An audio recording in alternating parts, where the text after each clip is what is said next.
Story 1. My parents skipped my graduation for my brother's birthday, leaving me crushed.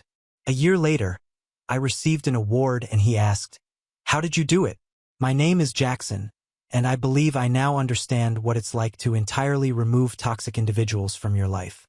It didn't happen fast, and it required a lot of patience and careful preparation before I could stop feeling drained by my own family. Let's start with some background.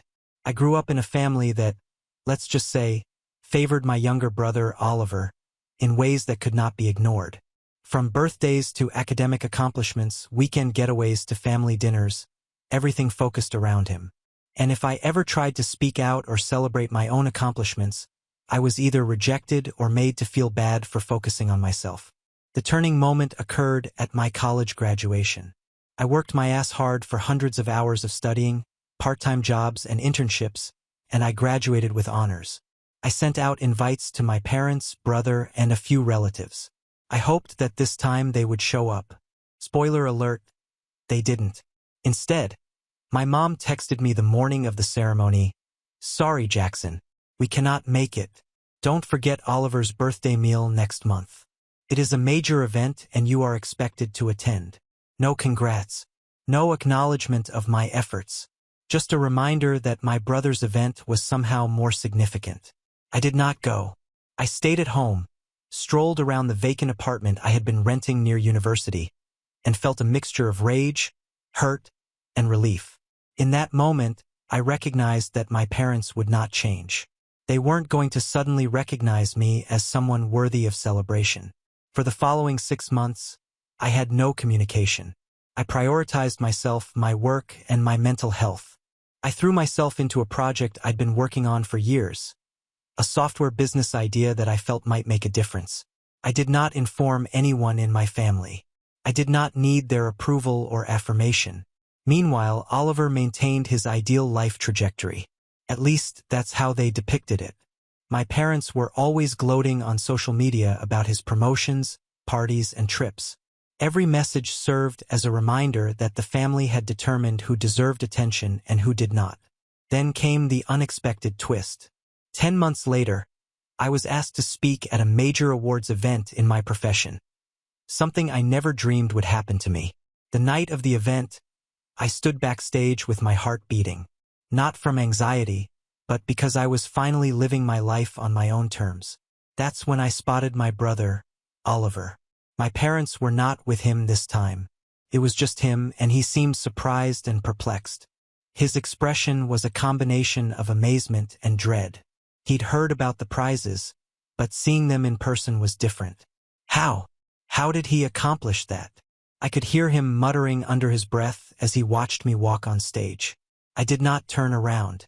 I did not want to give him the satisfaction of knowing I had observed. But that expression of astonishment, wonder, and even terror was worth more than any applause in the room.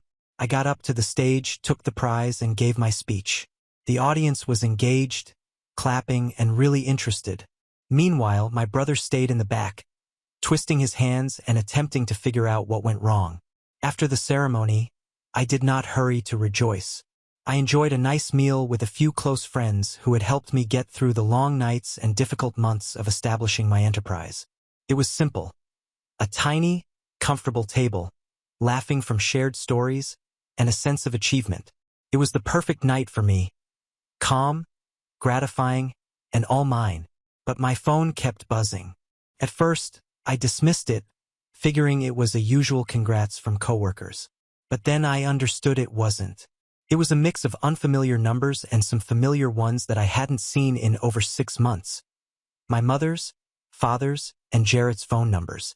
The texts were uncomfortable, even regretful in tone, but clearly intended to investigate rather than actually check in. My mother's first text message was, "Jackson, we saw the news. Congratulations. We should talk soon." There was no mention of pride or the reality that they had constantly picked my brother above me. Just a thinly disguised attempt to reinsert themselves into my life. Oliver, of course, fared worse. His texts were a combination of incredulity and disguised menace. Only someone who has grown up in a sheltered environment could perceive this as subtle. "Jackson, this is remarkable. I didn't think you had it. We should meet up. Perhaps I may help you expand. Please help me expand. I had to laugh. He had spent his whole life riding on the coattails of our parents' preferences, and then he started behaving like he had authority over me. I did not react. Not yet. I wanted to appreciate the moment, the recognition of what I had accomplished without them, without his assistance, and despite all of the years of neglect. The following several weeks were intriguing. My relatives began making tiny creeping attempts to enter my life without actually being present. My parents somehow learned about my company's early clients and began making polite calls to inquire about how I was handling things. They did not inquire about my personal life. They didn't ask if I was pleased. They wanted to see whether I could be exploited. Oliver started attending industry gatherings. Not officially, of course. He'd be at the back of the room, lurking, attempting to appear casual but failing terribly. He cornered me outdoors at my last networking meal. "I just don't get it," he muttered, his voice low and anxious, as if he feared someone else might hear him. "How did you do all of this without us? Without Mom and Dad?" I let the quiet linger. He expected me to defend myself, explain my techniques, and make him feel less tiny. But I did not. I simply stated, I focused on the work that mattered to me, the kind that makes a difference, not the kind that earns approval from people who consistently dismissed me. His expression contorted, a mix of fury and recognition. For the first time, he realized that he had nothing that I couldn't get, and more significantly, he hadn't earned anything. Everything he had ever accomplished was due to favoritism. And suddenly, he realized the rules had changed. Meanwhile, my parents began using subtle, manipulative methods. My mother phoned, not to congratulate me, but to suggest about family commitments and possibilities that were clearly intended to benefit Oliver. My father sent me emails regarding financial methods that would interest me, but each sentence meant that without their leadership I would fail. At first, I considered ignoring them completely, but as they attempted to implant themselves, I realized I could use it to my advantage. Not in a hasty, impetuous way, but cautiously, strategically. I could allow them to continue underestimating me while I quietly developed, worked, and gained credibility.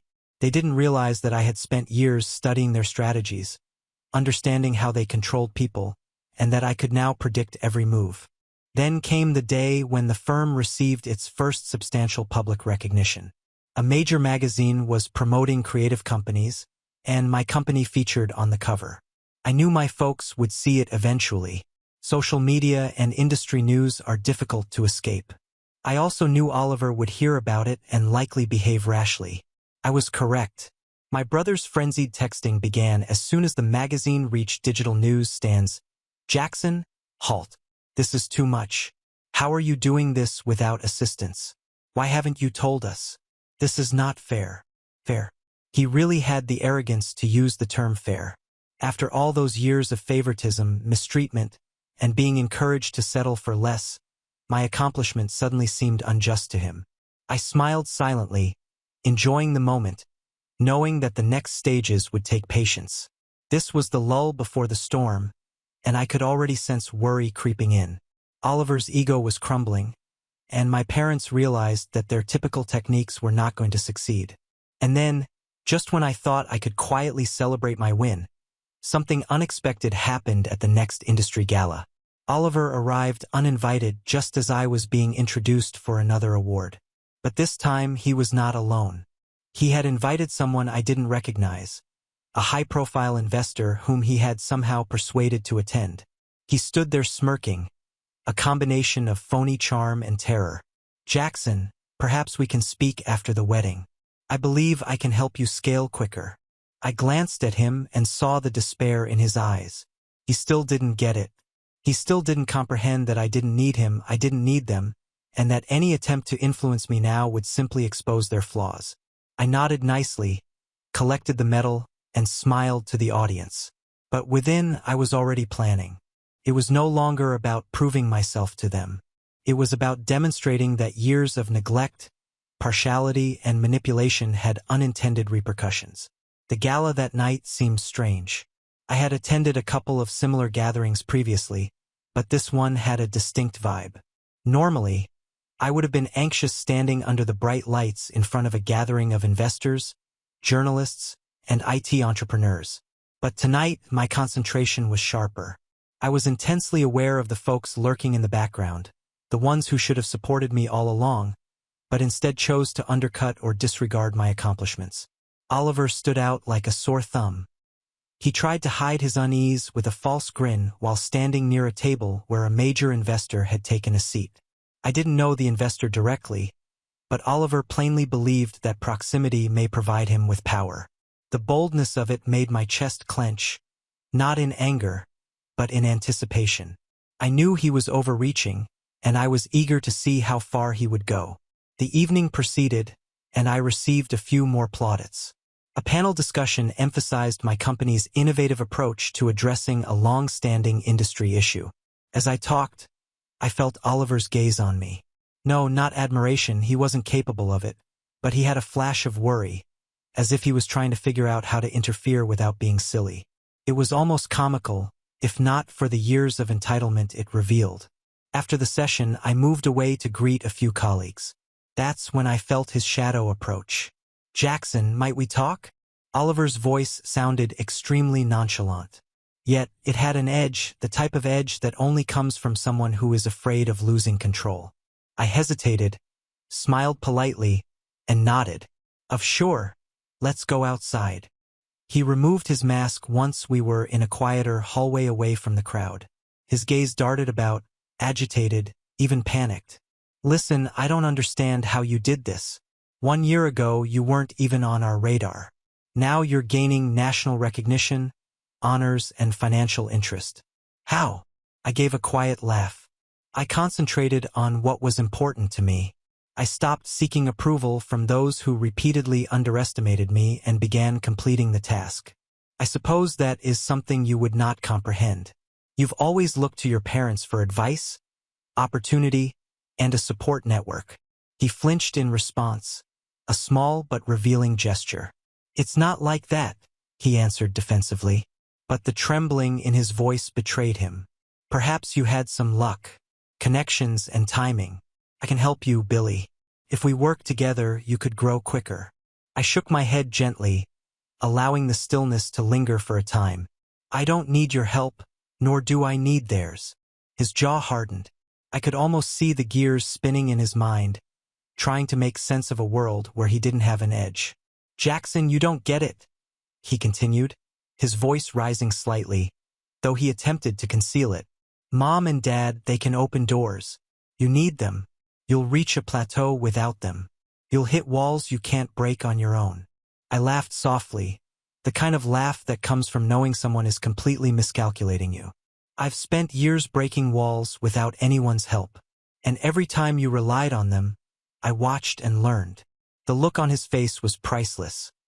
Confusion, panic, and a growing realization that he had underestimated me in every way.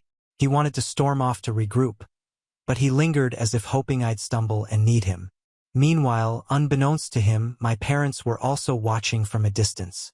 They had arrived late, clearly trying to make a dramatic entrance, dressed impeccably and smiling as if they had just stumbled upon success by accident. My father's expression was a mix of irritation and disbelief, as if he couldn't understand why I was thriving on my own. My mother's eyes kept flickering to me, as they did when she was evaluating Oliver for some perceived flaw. This was the first time I realized something significant. Their control had always been an illusion. All these years they had twisted, belittled, and channeled energy toward whoever they deemed merited attention, but they had failed to account for one thing. I had been silently generating momentum outside of their influence without the need for validation or acceptance. And now, standing in front of them, I could see it slowly dawning on them. Later that evening at the reception, I was approached by several key figures from my field who were genuinely impressed with my work. While I was speaking with them, Oliver hovered nearby, attempting unsuccessfully to insert himself into the conversations. He tried to draw attention to himself by name-dropping, but it was clumsy and transparent. Every gesture, every word screamed panic and desperation. At one point, I noticed him leaning toward my parents, whispering something. They nodded, their expressions carefully neutral but slightly strained. It was clear they were scheming, trying to figure out how to leverage me now that I was undeniable. I smiled to myself. As the night drew to a close, Oliver approached me one last time. I had patience now, something they never gave me growing up. And I would give them the impression that they had a chance to regain control, assert influence, and manipulate me only to show them how powerless they truly were. Jackson, you don't understand what's at stake. If we work together, you could go even further. Think about it. I tilted my head, keeping my tone calm and measured. I've thought about it, Oliver, and I've decided there's nothing you or our parents can offer me that I need. But I'm interested in seeing how far your desperation will take you. His face turned pale. That's when I understood I'd actually reached a watershed moment. It wasn't simply about proving myself anymore. This was about seeing them deal with the repercussions of a lifetime of entitlement, favoritism, and neglect. The weeks after the gala were a slow burn. I did not lash out. I did not write a theatrical email or create an embarrassing discussion. That would have been too simple. Furthermore, I had discovered that my parents and Oliver thrived on impetuous behavior. They fed on spectacle because it allowed them to change the story. I wanted something calmer, more methodical, that would fall solidly and leave little space for their normal spin. First, I tightened up the business. I stopped accepting meetings that were just flattering and began saying yes only to those that helped take things ahead.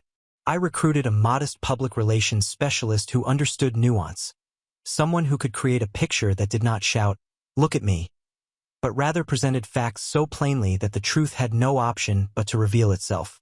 I extended collaborations with a handful of institutions and a nonprofit that shared the product's objective. The goal was to establish credibility in places where my parents had never looked and to construct a network based on actual influence rather than familial relationships. Second, I watched, not in a sinister sense but as a scientist seeing a theory play out.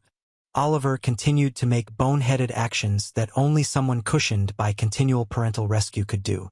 He attempted to warm up to possible partners, offered to link individuals he hardly knew, and made great gestures at local gatherings. He couldn't go more than a meeting or two without turning to one of the old techniques, such as name-dropping mom, referring to shared family achievements that didn't exist, or relying on sympathy. Longtime business veterans could smell it from a mile away. My parents were more sinister. They began volunteering for panels on which I was involved, as well as offering to arrange charity dinners in my sector. They spoke with local media sources about how proud they were of Oliver, always Oliver. Their statements were strategic, ignoring the fact that their oldest son had recently been featured in a national tech publication. They wanted the appearance of support without any genuine participation.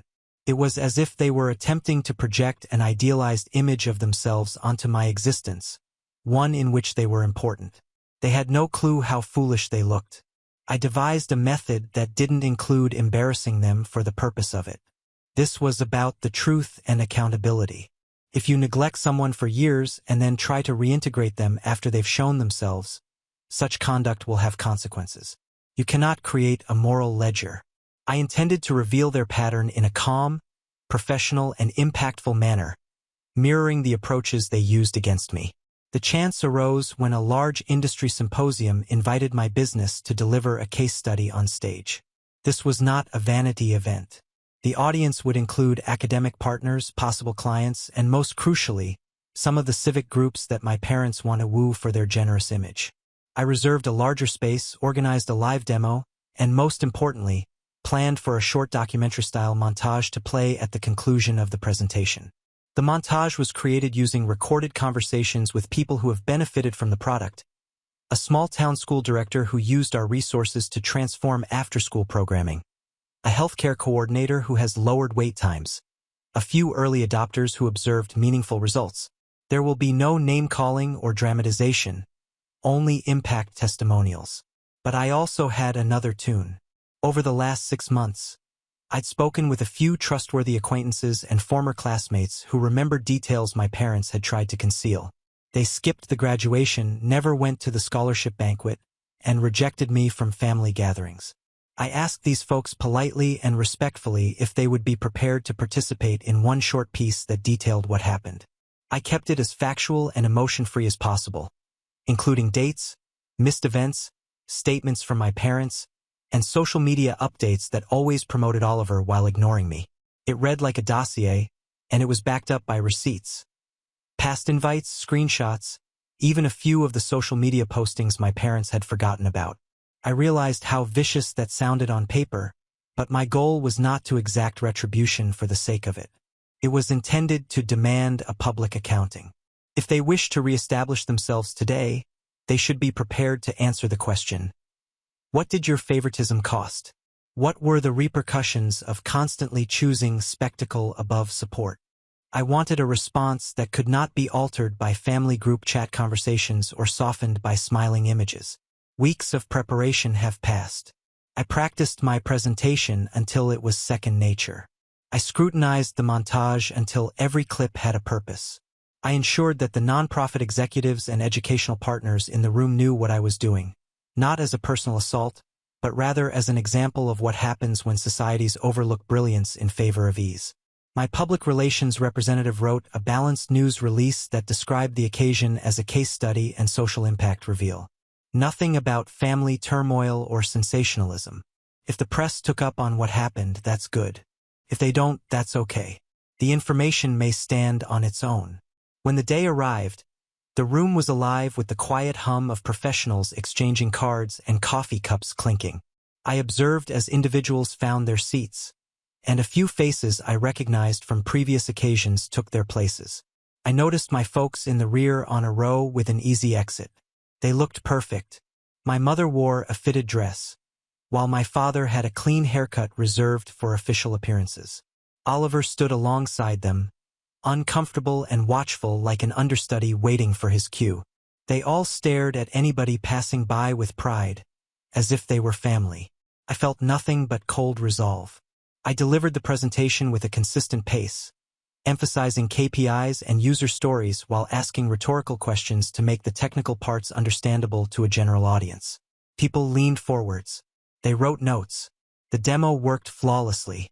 There are no glitches, and the applause at the conclusion was real as opposed to the artificial politeness that occasionally occurs after technical presentations. That was significant. I wanted the applause to be for me and my work, not for family theater. Then, as intended, I showed the montage. I kept my voice even. We've built this to help communities where talent is overlooked. I corrected myself. But there's a lesson here that's not about technology. It's about what we overlook when we value spectacle over substance. The lights lowered and the screen filled with faces. Instructors, coordinators, and users, each expressing how the product had benefited them in their own words. The montage then transitioned effortlessly. The tone did not shift. The substance merely got narrower. It included invites, a graduation invitation with RSVP lists, a social media post praising Oliver but disregarding my degree, a brief video of my parents at an event where they delivered a speech about family values, and audio of them denying a call I made the morning of my graduation. The sculpture displayed the dates alongside each item. It was systematic, chilly, and obvious. I watched Oliver's expression as the montage progressed across the chronology.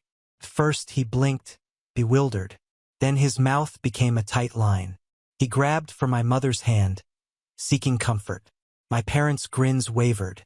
They weren't used to being shown proof in public. Their domain was private rewriting.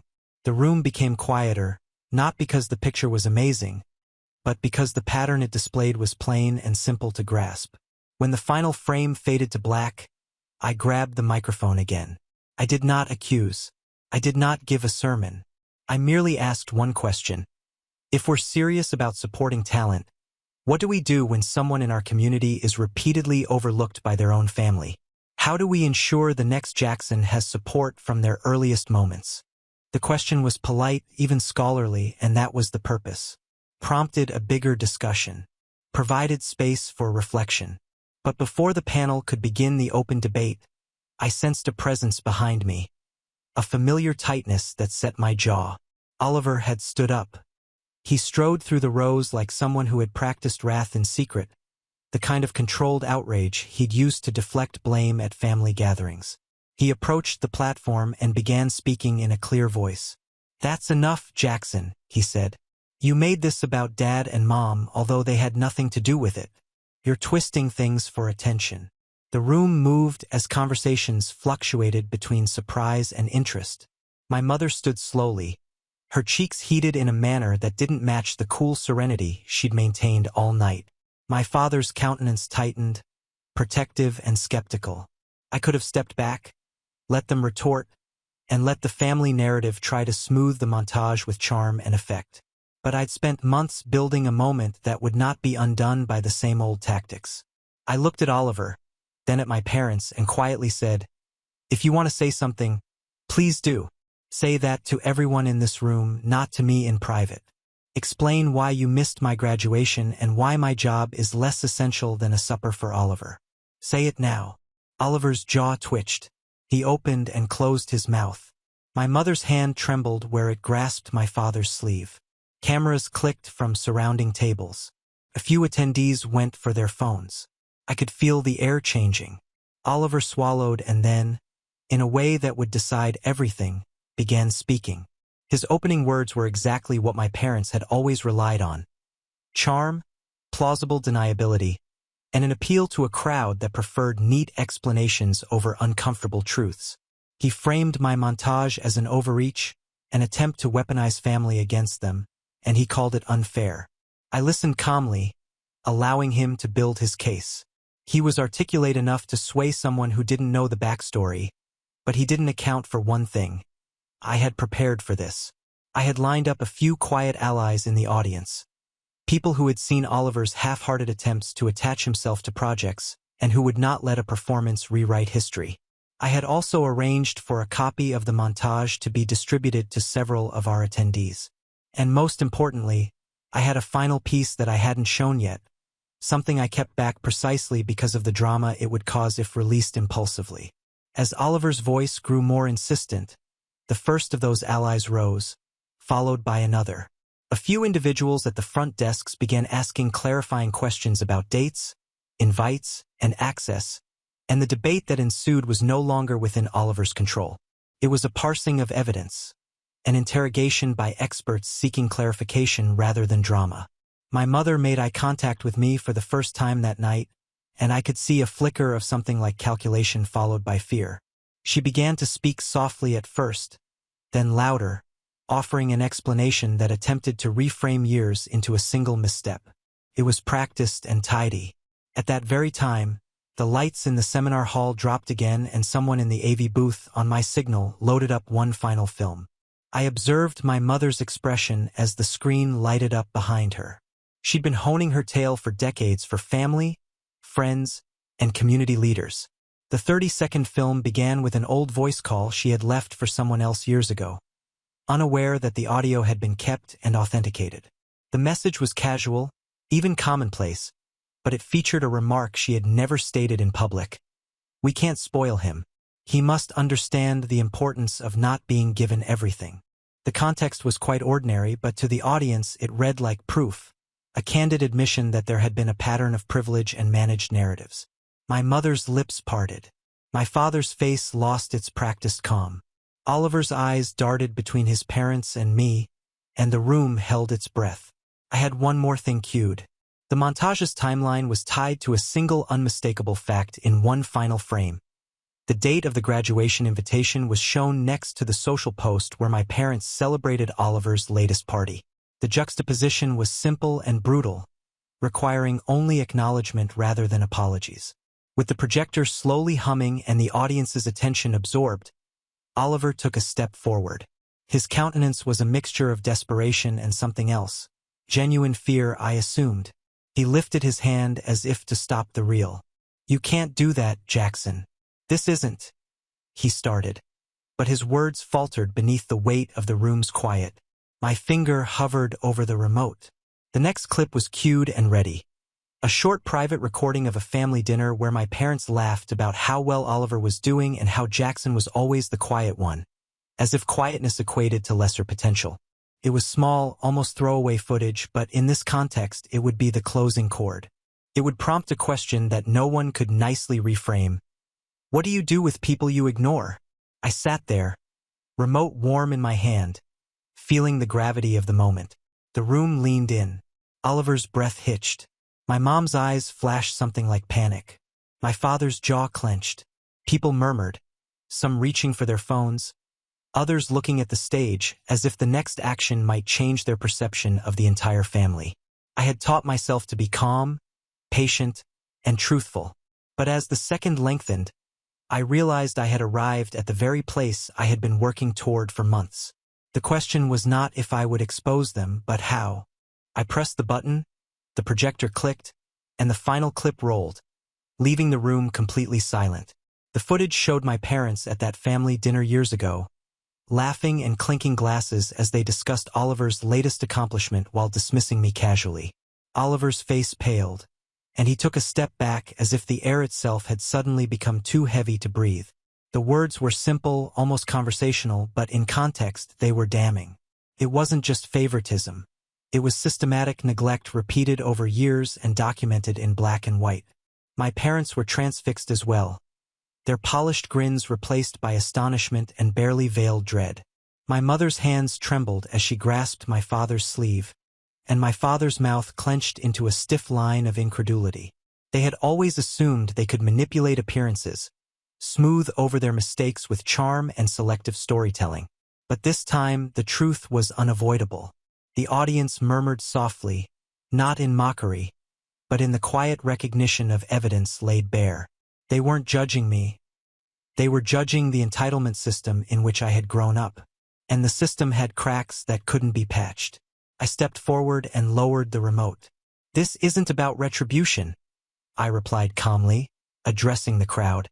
"It's about realizing that talent that has been missed, or worse, overlooked for preference will find a way to thrive. And when that happens, history cannot be altered." I turned to face my parents and Oliver directly.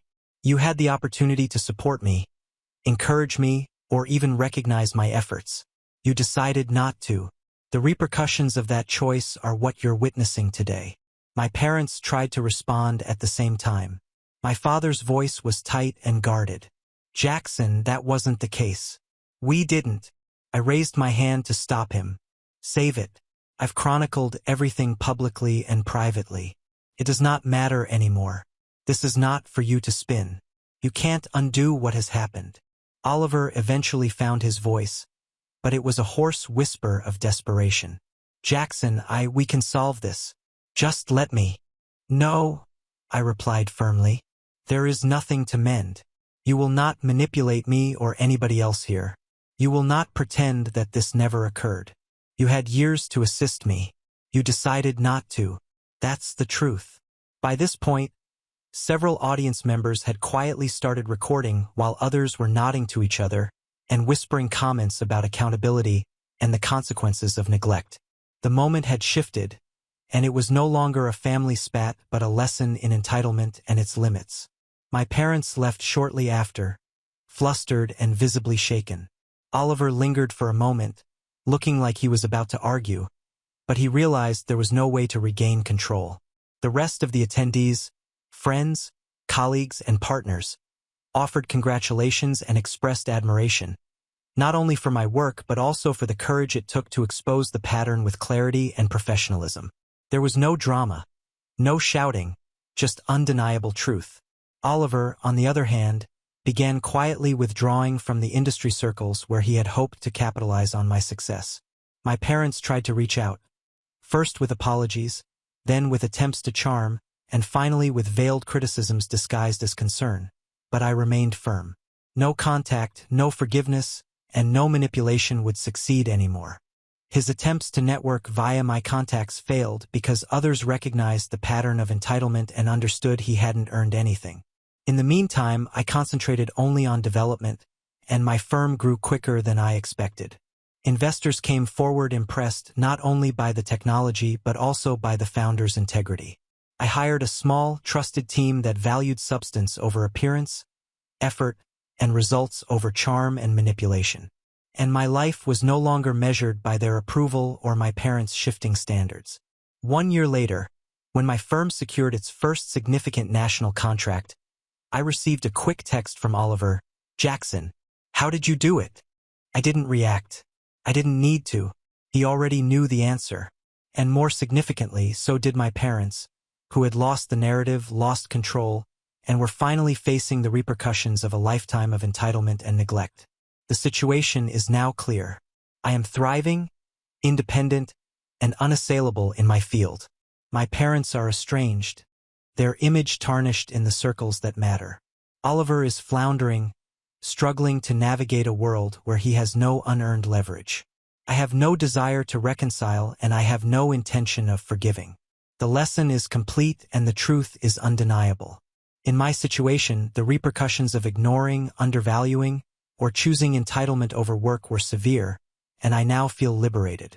Now on to the next story. Story 2. My parents cut me out of their will after I paid their bills for 3 years. So, I canceled every payment and went on a trip to Thailand instead. They called me the responsible one while I paid their bills. Then, I found the will and realized I didn't even exist in their future. I, a 34-year-old woman, come from what I believed was a fairly close-knit family, middle-class suburbia, the entire American dream package deal. My parents are in their early 60s. My brother Jacob is 36. And then there's Jessica.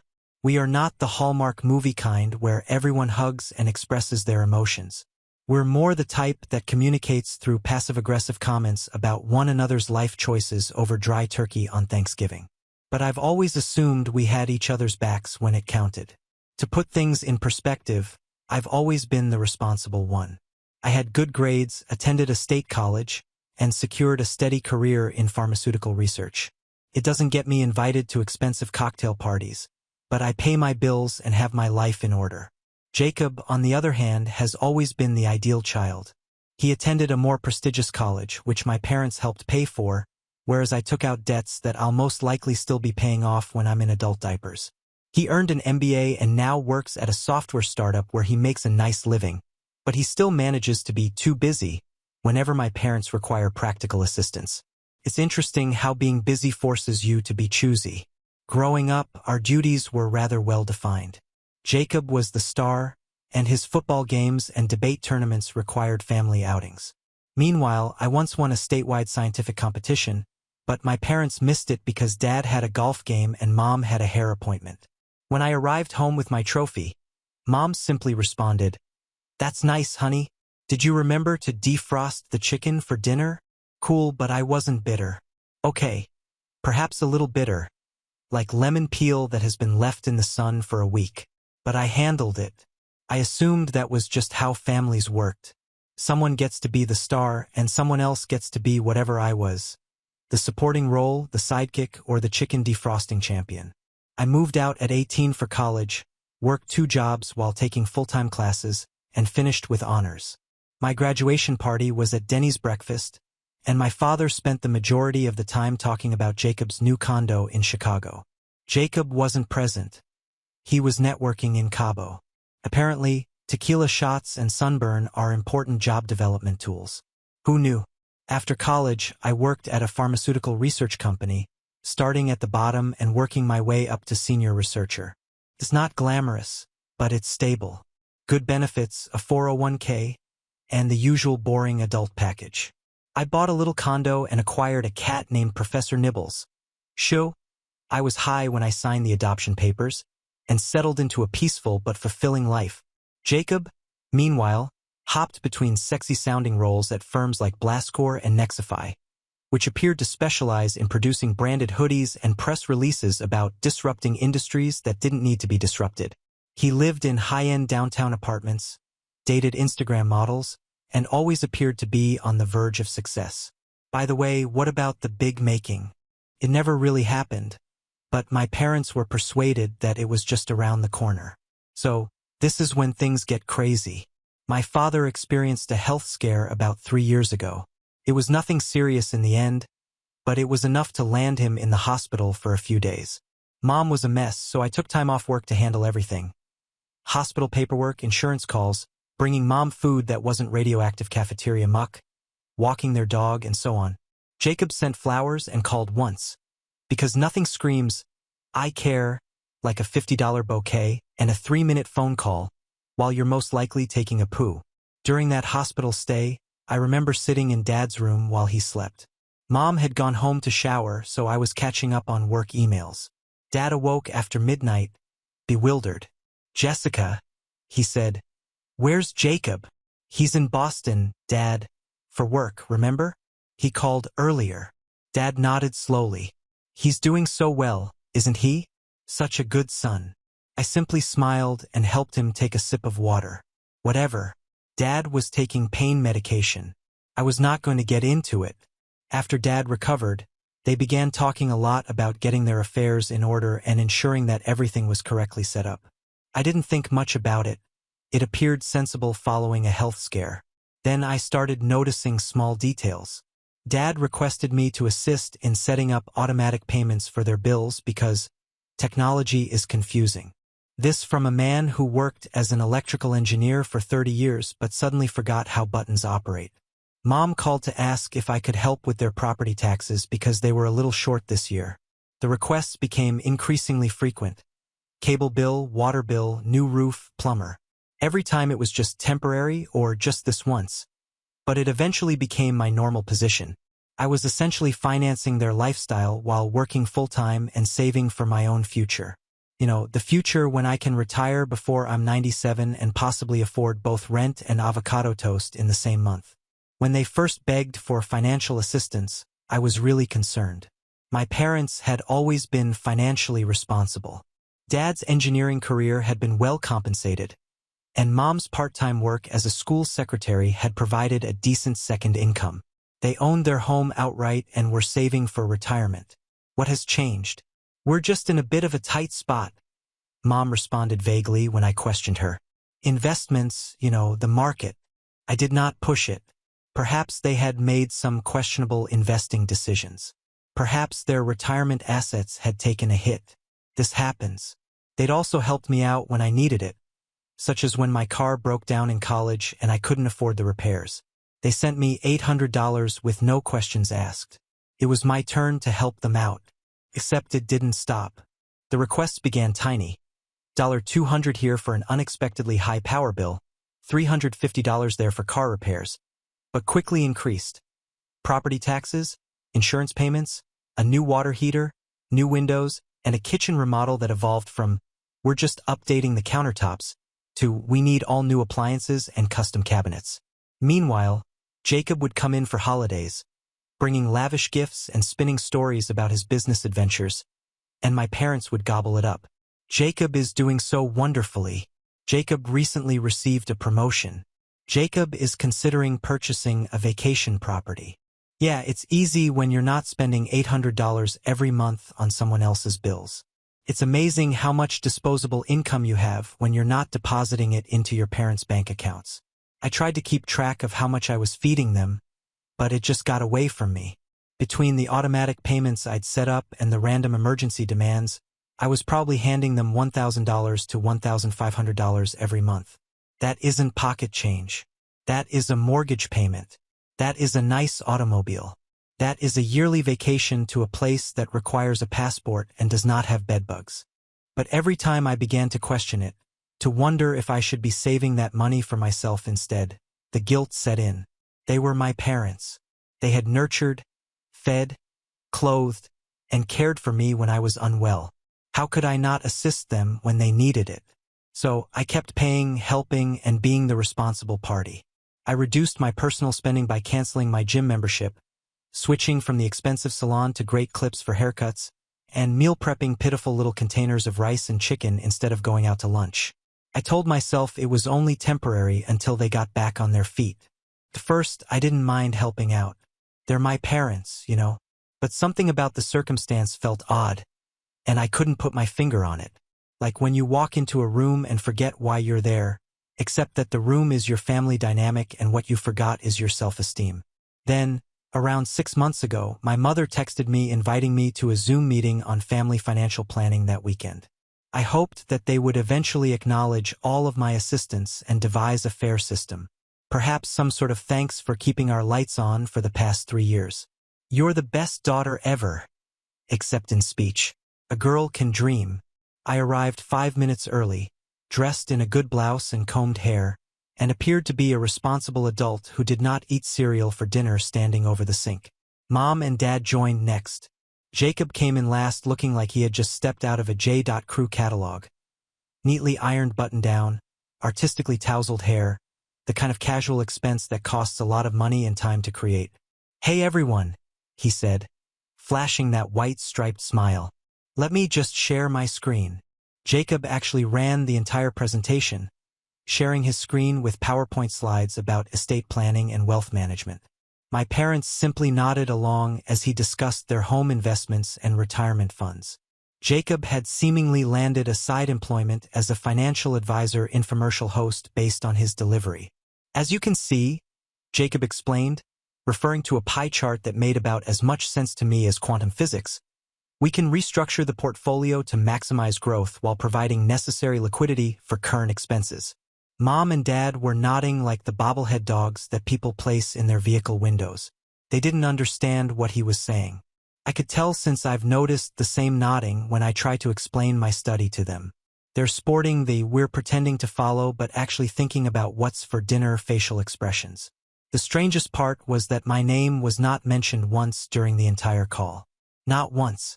I sat there on mute, seeing my own face fade into the corner of the screen as they talked about the future as if I didn't exist. I was the digital equivalent of a houseplant during the meeting. Actually, no, houseplants are watered and acknowledged on occasion. Slide after slide of financial jargon, estimates, figures, and recommendations. Nobody said, "And of course, we need to factor in all the support Jessica has been providing." No one said, "We should probably stop relying on Jessica's income." I was invisible, a ghost, the financial equivalent of a Victorian child expected to provide but never speak. Until the very end, when Mom abruptly added, "Oh, and Jessica, the property tax bill is coming up again. We're counting on you for that, sweetheart. You've always been so reliable." That was my role, the reliable one, the person who pays bills, the human ATM. Jessica is making family finances happen, but without the benefit of a commercial break. I unmuted just long enough to respond, "Sure, Mom," then excused myself with a work call, and checked out before anyone could see the tears of frustration welling up in my eyes. Following the call, I felt hollow. Something was not adding up. Jacob had never assisted them with their finances before. So why was he suddenly so involved? Why did they plan everything around him? And why did they still expect me to pay their bills? It's as if they were throwing a party for which I paid but was not invited to attend. I began paying closer attention, watching and listening. That's when I started noticing weirder stuff. Jacob is receiving mortgage-related mail at their home. Dad mentioned casually that Jacob had taken him to meet with their financial consultant. Mom asked me to help her download an app that would allow Jacob to see their bank accounts simply to keep an eye on things, because it appears that having two people with access to your accounts is preferable to having one. One Sunday, I dropped by their house unannounced with some handmade cookies, because I'm still a nice daughter. Dang it. Even when I'm skeptical. They were gone, but Jacob's car was in the driveway. I opened the door with my key and called out as I entered. No response. I moved towards the kitchen and heard Jacob's voice coming from Dad's home office. He was on the phone. "Just need to finalize the transfer," he said. "Once the house is in the trust, we can." He paused when he noticed me in the doorway. "Got to go," he hastily whispered into the phone before hanging up. "Hey sis," he remarked casually, as if I hadn't just overheard him discussing the transfer of my parents' house. "What's up?" I lifted the jar and added, "Just bringing some cookies." "What are you doing here?" "Just helping Dad organize some paperwork." He pointed vaguely at the desk, which was covered with folders and records. "Boring stuff." "What kind of boring stuff?" "You know, financial stuff, estate planning, nothing interesting." I nodded slowly. "Need any help?" "I'm pretty good with organizing." He shook his head hurriedly. "Too quick." "Nah, I got it. Dad and I have a system going. A system that apparently excluded me." I began to feel as if I were in some strange gaslighty thriller film where everyone else knows something you don't. The Sixth Sense, except instead of seeing dead people, I was the only one who didn't realize I was being played. Then, 2 months ago, I discovered it. I was assisting Mom hunt for a receipt in her home office when I noticed a folder called Will Final 2023. I realize I shouldn't have looked, but wouldn't you? If you're thinking, no, I wouldn't, congratulations on your moral superiority, but you're also lying. I waited until Mom went to answer the phone before pulling the folder out. My hands were shaking. I felt like a child sneaking a glimpse at Christmas presents. However, instead of hoping for a PlayStation, I hoped I hadn't been utterly removed from my parents' lives. Inside was their amended will, which had been completed and notarized only 3 months before. And guess what? Everything was going to Jacob. The house, the money, Dad's vintage record collection, Mom's jewelry, all of it. Even the dang dog. There was also a letter explaining their decision. Jacob has exhibited financial savvy and accountability. We believe he is best suited to administer our estate and legacy. Not a word about me. Not a single word. No explanation for why I received nothing. Not even a sentimental object or family photo book. I didn't even receive the participation award for inheriting. Apparently, my 3-year financial support subscription did not include legacy access. I felt like I had been hit in the stomach. The room truly spun for a second. I had to sit down. The paper crumpled in my trembling palms. This couldn't be correct. There had to be an error. Perhaps another document, another will, something that explained why I had been entirely wiped. But there wasn't.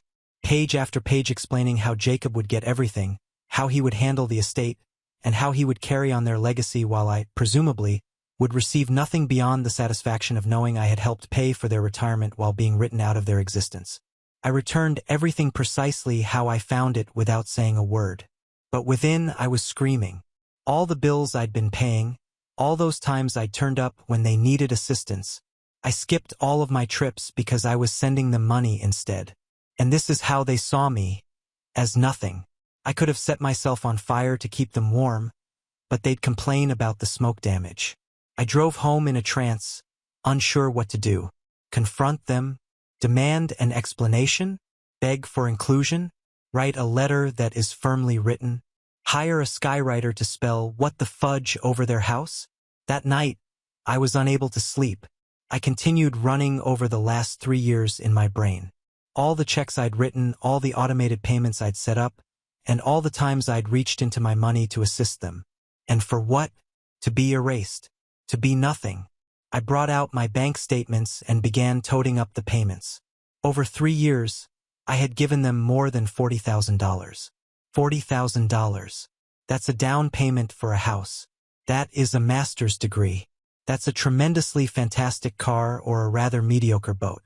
And they didn't even bother leaving me a coffee mug in their will. I chose to wait, to watch, to see if they'd ever tell me and whether they believed I deserved to know. And that's when I made a decision that could get me in trouble. I did not tell them what I know. I did not challenge them. I just quit. I stopped answering when they called about invoices. Stopped sending money. They stopped relying on me for support. I stopped putting myself on fire to keep others warm who weren't even thankful for the heat. I promised myself I would give them 3 months. 3 months to either come clean or prove to me that I was worth more than my money. 3 months to see whether they'd realize I was backing away. To my amazement, they did not. Instead, the requests simply became more demanding, entitled, and needy. The financial equivalent of a kid throwing a tantrum in the candy aisle. Jessica, your electricity bill is past due. When will you send the money? Jessica, we need the property taxes paid by Friday. Jessica, have you forgotten about the cable bill? Your dad is missing his shows. No one asked if I was okay, if anything had happened, or if I needed assistance with a change. They were so far up their own asses that they could see their tonsils. And Jacob? The radio is silent. Apparently, the family financial manager was not concerned with day-to-day expenses. It's surprising that financial knowledge does not extend to actually paying for items.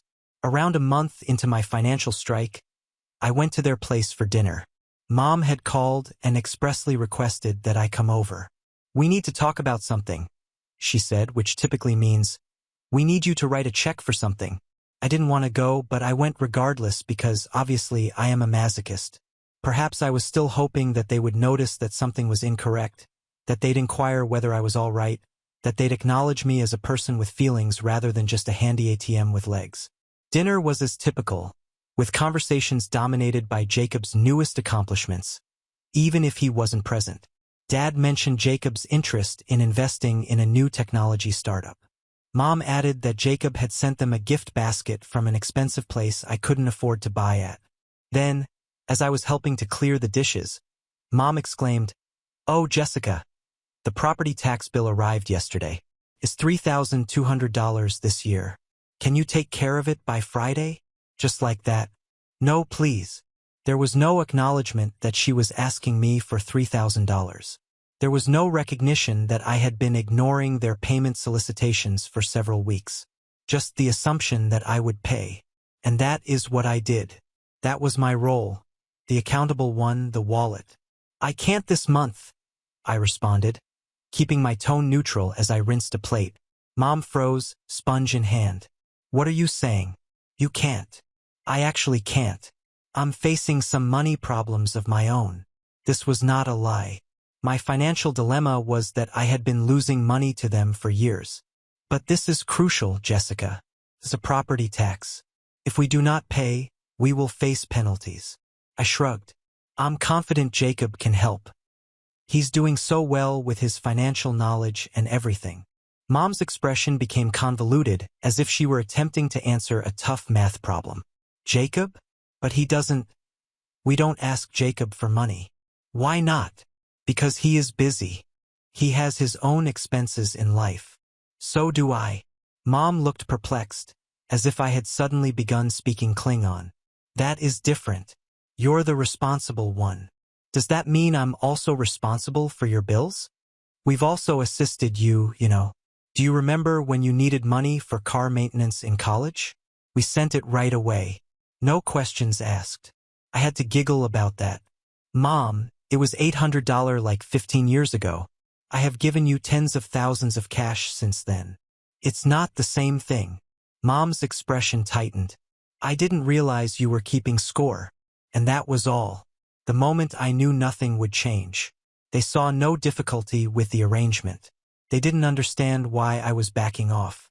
In their minds, this was exactly the way things should be. I pay, they take. Jacob finally gets everything. The circle of financial dysfunction. I dried my hands with a dish towel and grabbed my purse. I should go. But what about property taxes? Mom called after me as I approached the door. I only turned back long enough to reply, "Not my problem." I walked out.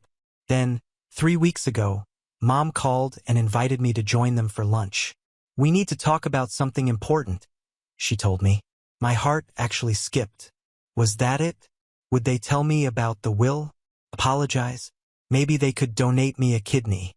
At this time, I would have accepted any organ recognition. I arrived at the restaurant early, feeling worried but excited. They arrived 20 minutes late with Jacob in tow. We ordered, then spoke about the weather and Mom's garden. Then, when our lunch arrived, Mom cleared her throat and remarked, "Jessica, dear, we wanted to speak with you about the bills. We have seen that you have not been keeping up with things lately." I waited. Surely this was the prelude to the actual conversation. "We apologize for treating you like an unpaid utility service." Dad jumped in. "We recognize that everyone goes through tough circumstances. If you were suffering financial issues, you should have told us. We are family." I almost choked on my water. They were discussing financial concerns with me despite the fact that I had been supporting their lifestyle for years.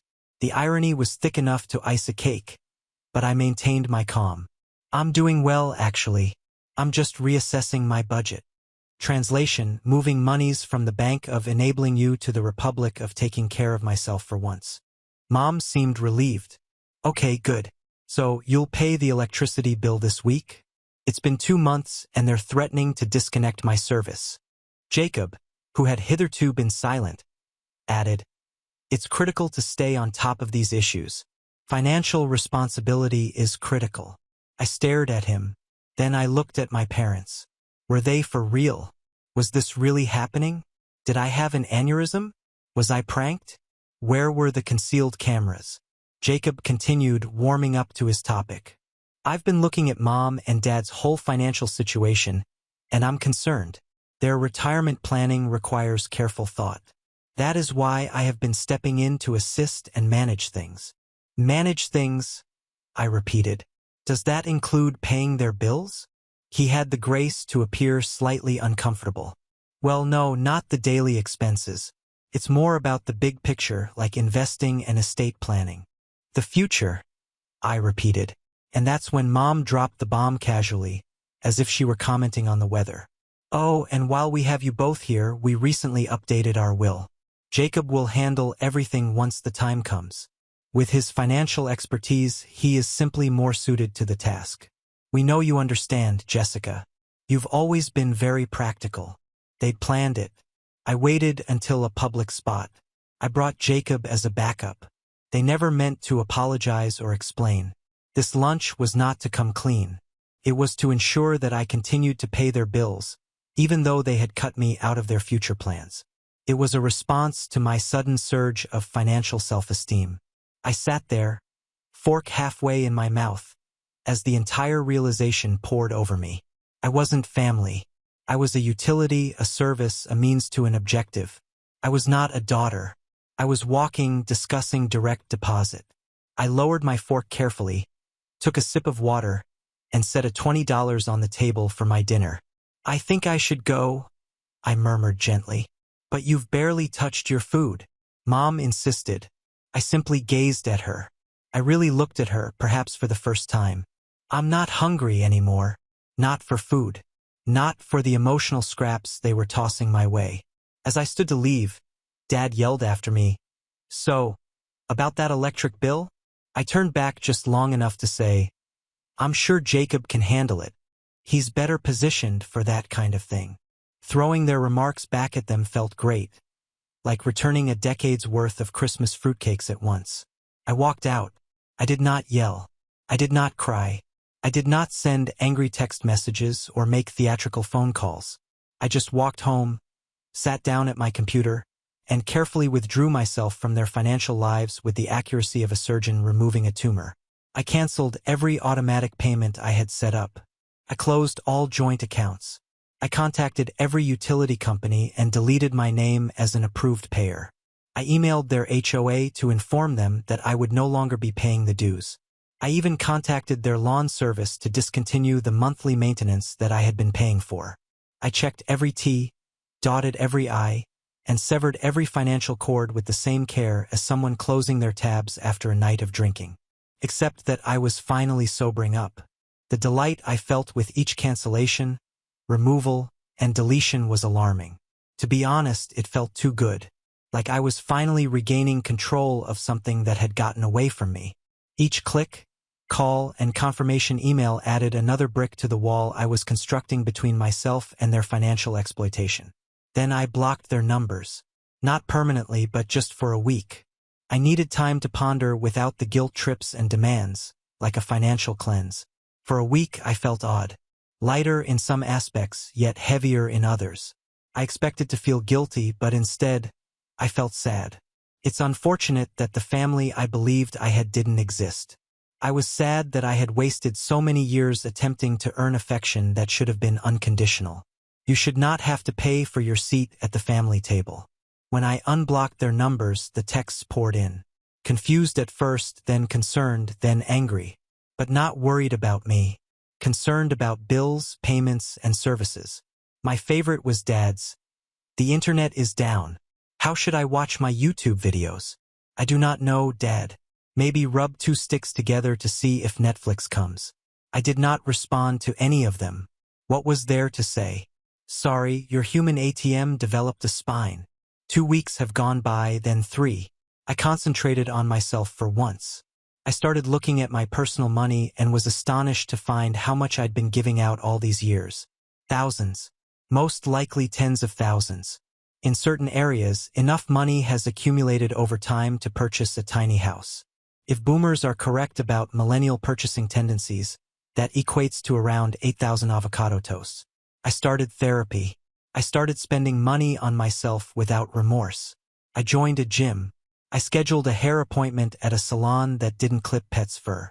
I bought new sheets with a thread count that didn't make it feel like I was sleeping on sandpaper. After years of sacrificing pennies to make my parents' lives comfortable, these small luxuries felt gigantic. The calls and texts kept pouring, becoming more urgent. Mom went from angry to guilty.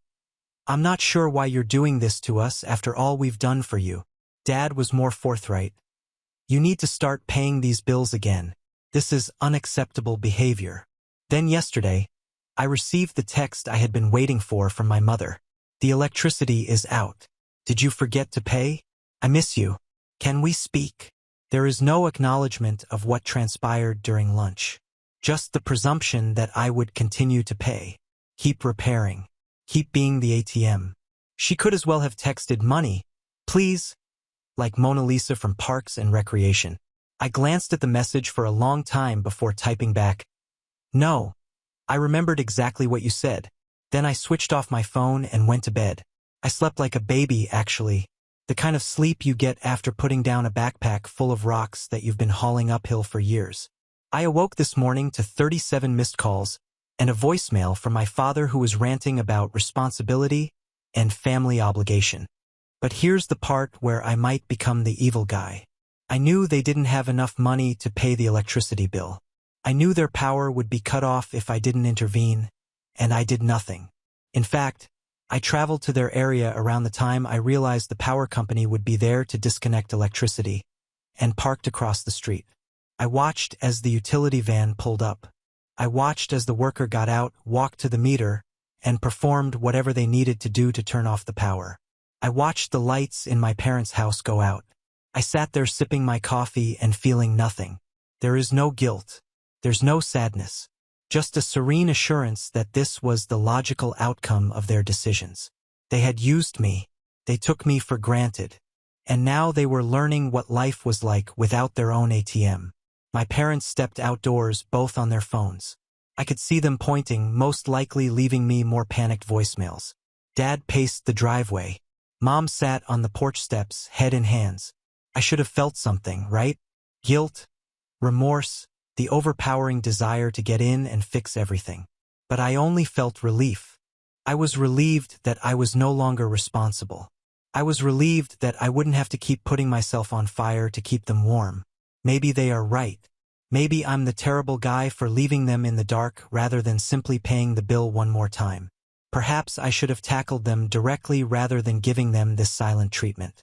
After years of being responsible, reliable, and a fixer, I am exhausted. I'm just really exhausted. There's only so many times you can be the family doormat before you realize you're being stepped on. Yes. After 2 weeks, their power was eventually restored. Jacob eventually stepped up and paid the amount after 3 days. 3 days passed before Mr. Financial Acumen chose to handle a simple utility payment. I guess his PowerPoint talents aren't applicable to paying utility bills. Who knew? The 3 days were interesting. I received hourly calls and texts, each more urgent than the last. Dad threatened to contact the police and denounce me for elder abuse. Mom alternated between guilt trips, "I can't believe you'd let your own folks suffer," and manipulation, "We'll have to sell our jewels to pay expenses."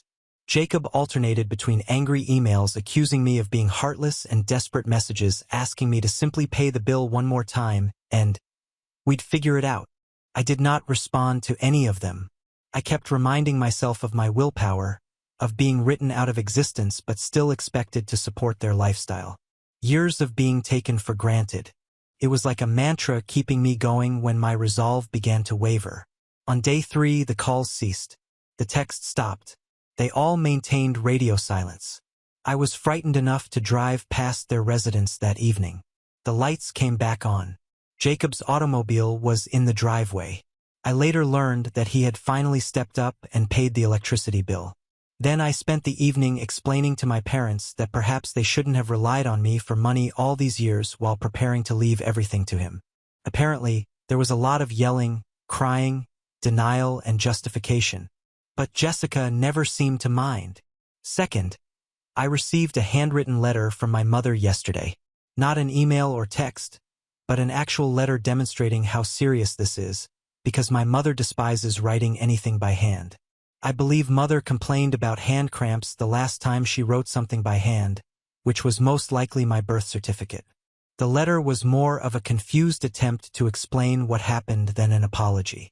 She responded that they'd always considered me as the strong one and had no intention of taking advantage. She claimed they didn't inform me about the will because they didn't want to upset me and assumed I wouldn't be concerned with material things, as if being written out of existence is somehow a tribute to my spiritual character. Thank you, Mom. I will pay my rent with enlightenment. The true bomb was the final paragraph. We always relied on you since you were the only person we could trust. Jacob could appear wonderful on paper, but you were our rock. So I was trustworthy enough to pay their expenses, but not with their legacy. Nice. I'm dependable enough to pay for their retirement, but not enough to inherit the spoils of it. Make sure it makes sense. I have not yet responded. I'm still deciding what to say or whether to say anything at all. I'm currently divided between writing K on a blank sheet of paper and sending a bill for all the money I've spent over the years with interest. Oh, and Jacob called me too. Take this. He claimed he had no idea how much I had been paying. He assumed I was only assisting with odd bills, not practically subsidizing their entire existence. When I told him how much I'd been providing them monthly, $1,350 on average, he stopped talking for the first time in his life. Have you been paying that much each month? He finally inquired. For 3 years, I replied, while you were busy creating PowerPoint presentations about their estate that I would not be able to participate in. He had the decency to sound embarrassed. I knew you helped them out occasionally, but not like this. They told me it was simply minor details. Well, now you know, I replied. And now it's your turn. He remained mute. So where are things now? I'm still not sending money. I'm still analyzing my feelings about everything. And I'm still figuring out what type of relationship I want to have with my family in the future, if any. Right now, I'm going towards a Christmas card from a different state level of communication. But I know one thing for certain. I never regret standing up for myself. Not for 1 second. It turns out that my spine functions perfectly once I decide to use it. Thank you for the validation. Strangers on the internet might sometimes help you realize you're not insane for wanting basic decency and respect from your own family. The bar was so low that it was nearly a trip hazard in hell. They still found a way to limbo beneath it. P.S. For those who are curious about therapy, yes, I have begun talking to someone. The first session was yesterday. My therapists I twitched only 3 times during my story, which I consider a success. P.P.S. To the person who suggested I spend the money I'm saving to go on a fantasy vacation instead, I've already bought tickets to Thailand for next month. This is the first huge thing I've ever done for myself. Going to get one of those shirts that say, my parents wrote me out of their will and all I got was this lousy t-shirt, emotional trauma, and a trip to Thailand. Now on to the next story. Story 3. My brother got my fiancée pregnant, and my dad gave him the family business and a house, so I decided to make them both pay for their betrayal. Hello everyone. Before we begin today's video, I need your help. We've noticed that the channel is losing traction, and subscribing is one of the best ways you can help us. It's quick, free, and allows us to continue bringing you great content. Your support means everything. Let us keep this channel growing collectively. Thank you very much. Now let's begin the video. Okay people, this is going to be long, but I need to get this off my chest. The recent events in my family have been extremely upsetting, but in order to understand why, you must first understand the context. I am 33 years old, and I grew up with my younger brother Alex, who is 30 years old, in what appeared to be a normal household from the outside. But gosh, the dynamics in our house were severely off. See, Alex was a miraculous baby. Mom had a difficult pregnancy with him, and he was quite sick for the first couple of years. In and out of the hospital, breathing problems, infections, the entire thing. I recall sitting in hospital waiting rooms a lot as a child. I understand that having a sick child is scary, but even when Alex recovered, my parents, particularly my father, continued to treat him as if he were made of glass. Meanwhile, I was expected to be the perfect, responsible elder brother who should know better about everything. Alex could miss school. He needed to recuperate. Alex failed a class. He has been through a lot. Alex broke something expensive. Don't be upset with your brother. What about me? From the age of 7, I was expected to obtain excellent grades, never say anything back, work around the house, and overall act like a small grown-up. The double standard was ridiculous. I recall one incident in high school when I received detention for being late to class and was grounded for a week. That same month, Alex was caught skipping school to hang out with his friends at the mall, and my parents had just spoken with him about it. When I was 15, I started working with my father in his electrical business, not because I was particularly interested in becoming an electrician, but because it was the only way I could obtain his attention or acceptance. And you know what? I actually grew better at it. Very good. I began learning everything I could about electrical work, staying late to watch Dad handle the difficult tasks, reading manuals, and watching YouTube videos to learn more. Meanwhile, Alex remained, well, Alex. He was a smart kid when he wanted to be, but he lacked work ethic. He could enchant everyone with his sad little ill-kid routine, which he never outgrew. He attempted college for about 2 semesters, got out because it was too stressful, began an online business selling dropship trash that flopped, and then tried to be a day trader, losing a lot of his father's money. But nevertheless, I was still the one receiving lectures about supporting your brother and putting family first. I won't lie, it made me feel a strange mix of hatred and responsibility. I liked my brother because he was my brother, but I couldn't tolerate being around him most of the time. We were complete opposites. I was the serious, hardworking person who valued keeping my word and doing things well. He was the fun one who never faced repercussions and believed regulations were for other people.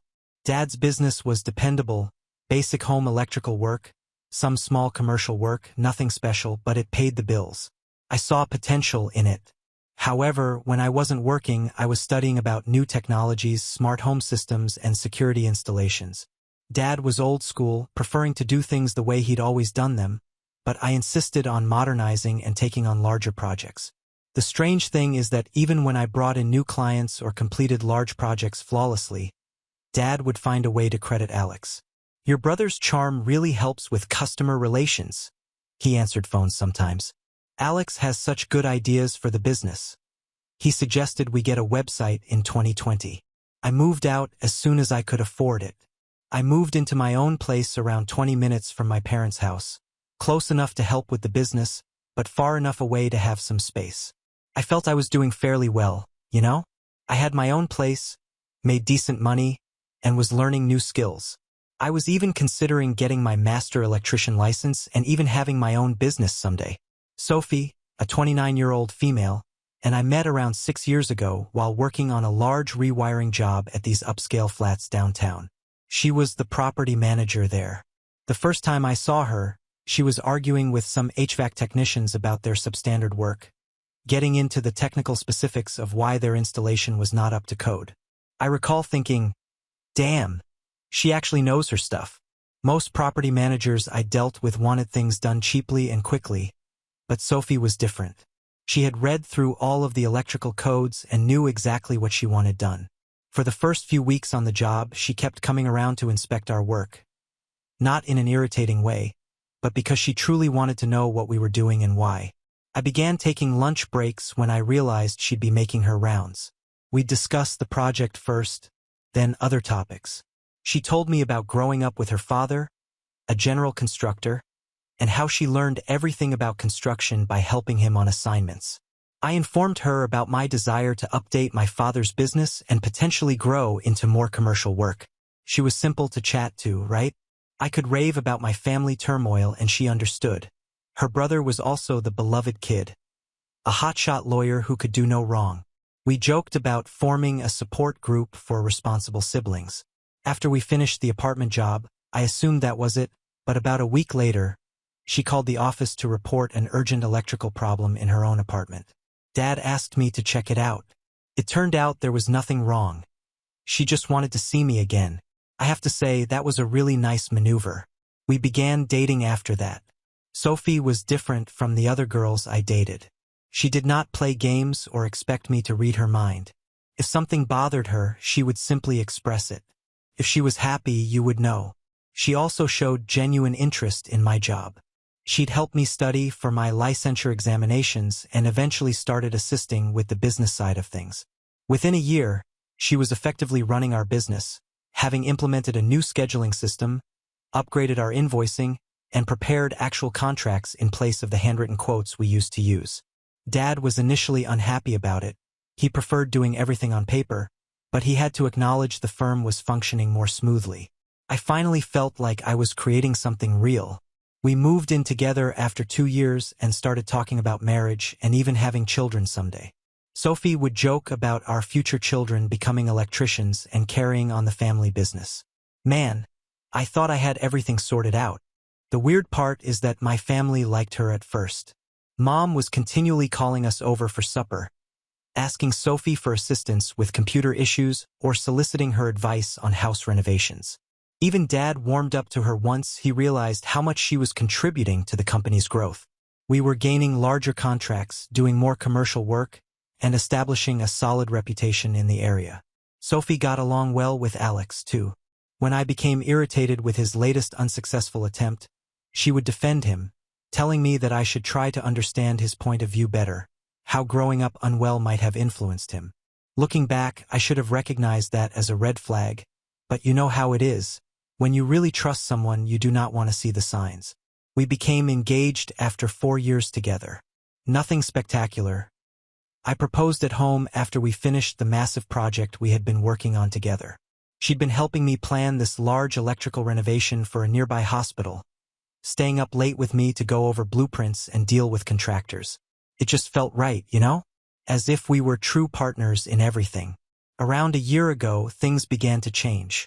Alex had spent another chunk of Dad's money trying to launch a cryptocurrency trading business, returned home bankrupt, and Dad offered him a job in our office. Just the basics. Answering phones, filing papers, and organizing appointments. It should have been simple enough, but Alex always managed to screw it up. Sophie began spending more time at my parents' place, assisting Mom with wedding preparations and such.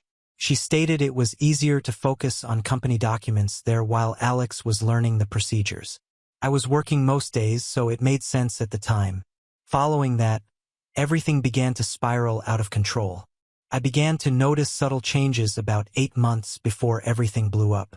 Nothing big at first, just minor details that didn't line up. Sophie was spending more time at my parents' house helping with business matters.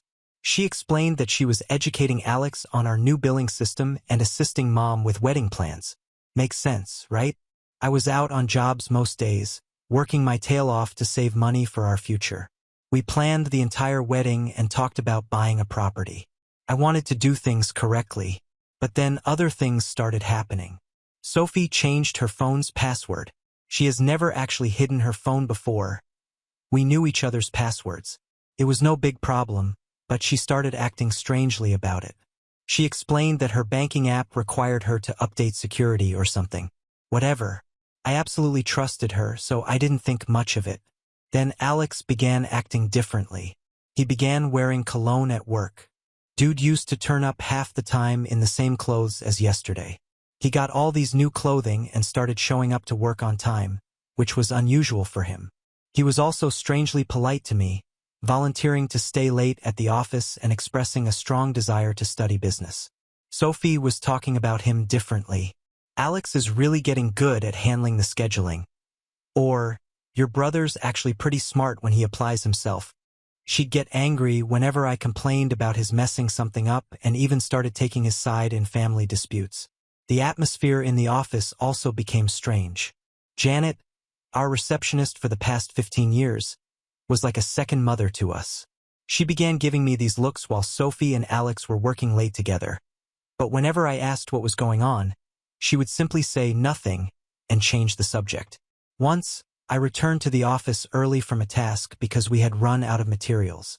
Sophie and Alex were in the break room giggling over something. There was nothing clearly wrong, but they both jumped as if they had been caught doing something. When I stepped in, Sophie mentioned that they were just going over some invoices, around 7 p.m., right? Sophie seemed to talk less about our future. She used to be quite enthused about wedding planning, looking at houses online and discussing what kind of family we'd have. Then she became quiet about it all. She claimed she was just anxious about work. The true red flag I missed was when she stopped visiting job sites to check on projects. It used to be our thing. She'd bring lunch, we'd go over plans and solve problems together. But she was suddenly too busy at work with Alex. We had a large family meal approximately 6 months ago. Sophie was acting funny all night, barely speaking and constantly checking her phone. Alex kept attempting to make inside jokes with her. Sophie snorted with laughter when he mentioned that insane person at work. But when I questioned what was hilarious, they both said, "You had to be there." After dinner, on the way home, I finally brought it up. Sophie remained glancing at her phone. "You okay? You seemed off tonight." "Just tired. Work's been crazy." "Yeah. It seems like you and Alex are getting along better these days." She tightened up but tried to keep it casual. "He's not as bad as you always say. He's actually pretty funny when you get to know him. Funny enough to make you ignore everyone else at dinner." "What's that supposed to mean?" "Nothing, just that you've been different lately. Distant. Always on your phone." She became defensive quickly. "Oh, so I'm not allowed to have my own conversations now? Everything has to be about you." That threw me off guard. Sophie never spoke to me like that before. "That's not what I said. Just feels like something's changed. Maybe you're just paranoid. I'm tired of you always complaining about Alex. He's trying his best." I recall getting a horrible feeling in my stomach, like if something was seriously wrong, but I couldn't put my finger on it. She had never defended Alex like that before. "Since when are you Team Alex?" "Since I actually got to know him instead of just listening to you bashing him all the time." We drove the rest of the way silently. Man, all the symptoms were there. The protective attitude, the phone, the inside jokes, the way she suddenly thought Alex was fantastic. But you never want to believe someone you absolutely trust could do that to you, especially not your own brother. I recall lying there that night, watching her try to sleep and thinking, "Nah, I'm just being paranoid." The next several months were just more of the same. Sophie working late, Alex becoming interested in the business, and me being a complete idiot working 12-hour days to save for our future, while my brother was stealing my girl right under my nose. Then came the day when everything burst. It was Tuesday. I recall because I was working on a large commercial project that involved rewiring a warehouse. Sophie called about 2 p.m. crying so hard I couldn't hear her. She claimed she needed to speak with me in person and that it was urgent. My immediate impression was that something had happened to her parents. I told my colleagues that I had a family emergency and drove straight home. I discovered her sitting in her car in our driveway. She refused to come inside, instead sitting there gripping the steering wheel as if it was the only thing holding her together. I sat in the passenger seat waiting for her to say anything. "I'm pregnant," she explained. For a few seconds, all I felt was happiness. We discussed starting a family after the wedding, and suddenly it was happening. I started talking about how we'd work things out and how we could move the wedding up if necessary. She kept crying. "There's more," she said, choking. "It might not be yours." Everything within me became still. My brain initially refused to accept it, as if I needed to repeat it to ensure that I had heard her correctly. "Might not be mine?" My voice sounded strange, as if it weren't even mine. "Who else would it be?" I paused. It all connected at once. The late nights, the sudden secrecy with her phone, and the strange discomfort whenever I mentioned it. No, I gazed at her, waiting for her to deny it and tell me I was wrong. She did not. "It's not him," she sighed. My hands tightened into fists. "Sophie." My voice was strong and demanding. "Tell me it's not Alex." She made a broken sound in her throat. "It wasn't supposed to happen." I gave a harsh laugh, but there was no comedy in it. "Oh right. You just tripped and fell into my brother's bed." "It wasn't like that," she replied hastily. "It was one time." I shut her off. "One time?" My head was pounding. "Tell me the truth." "Nothing but quiet." "How long?" Her breathing sounded unsteady. 3 months. Maybe 4. I had to press my hands on my knees to keep myself steady. "Does he know?" My voice was tight and controlled. She nodded. "I told him yesterday. That's when I realized I had to tell you too."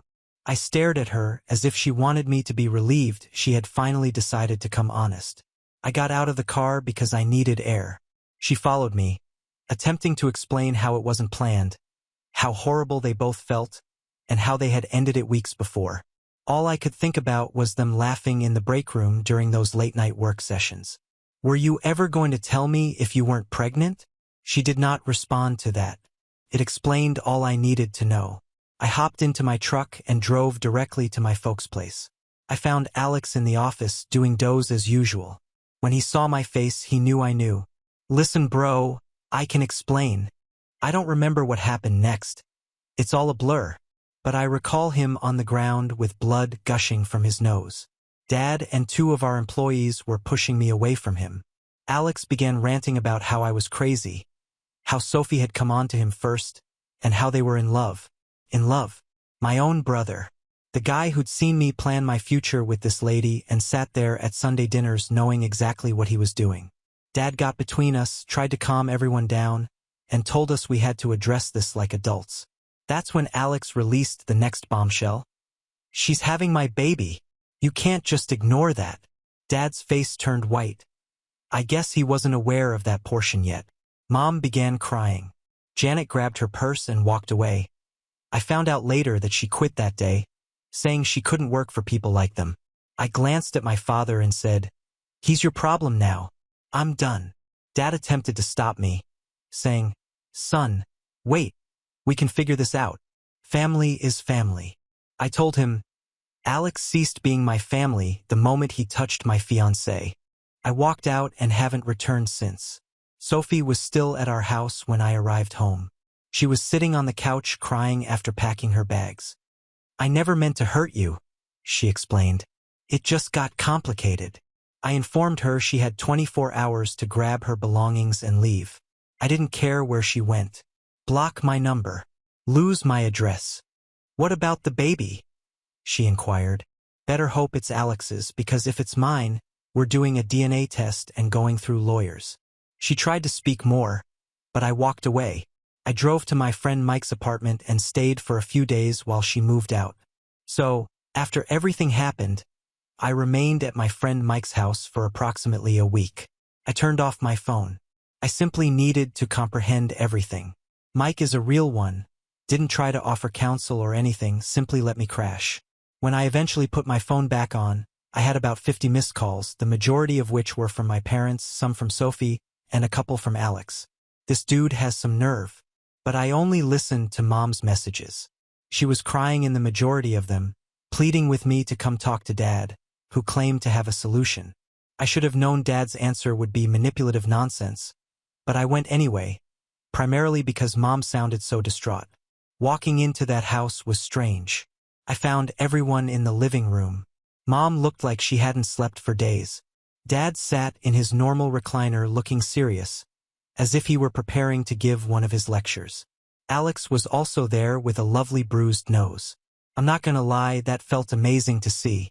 Dad cleared his throat and smacked me with a diamond.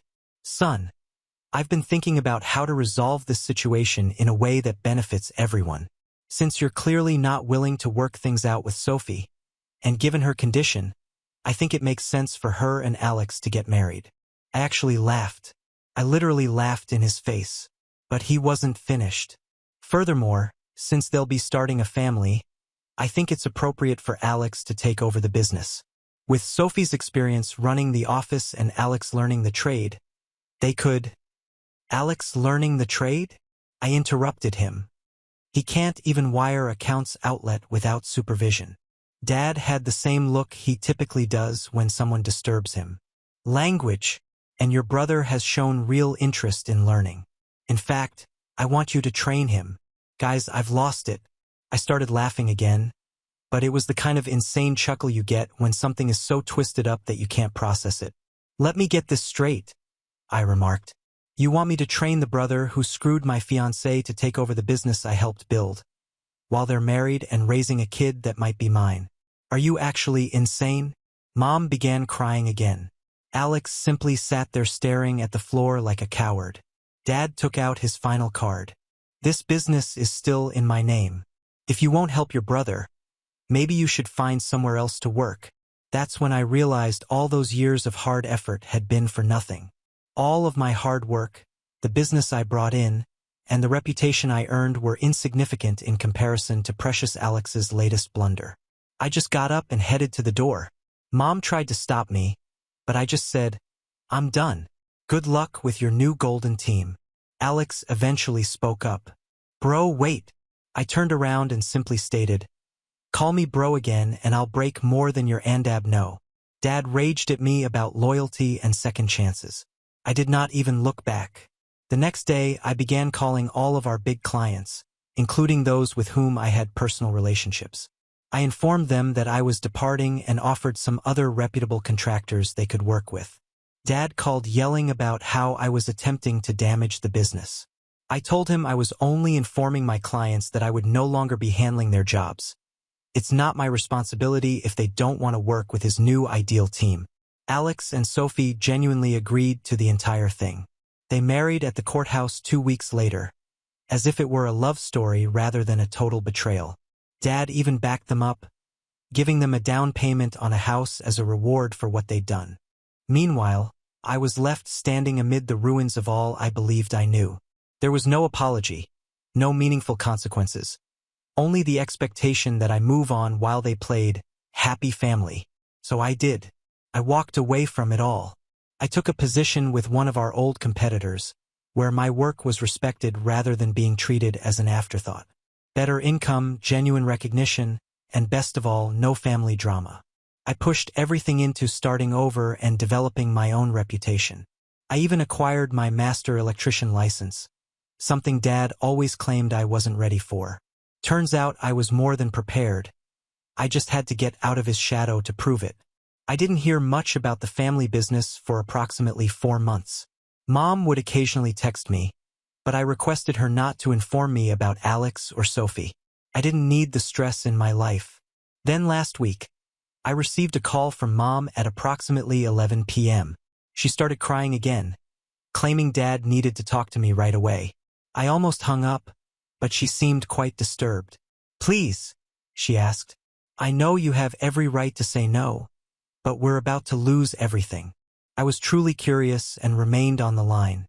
Dad came on and his voice was different. Not the typical "I know everything" tone. He sounded broken. It turns out that allowing Alex to run the business was exactly the nightmare I predicted.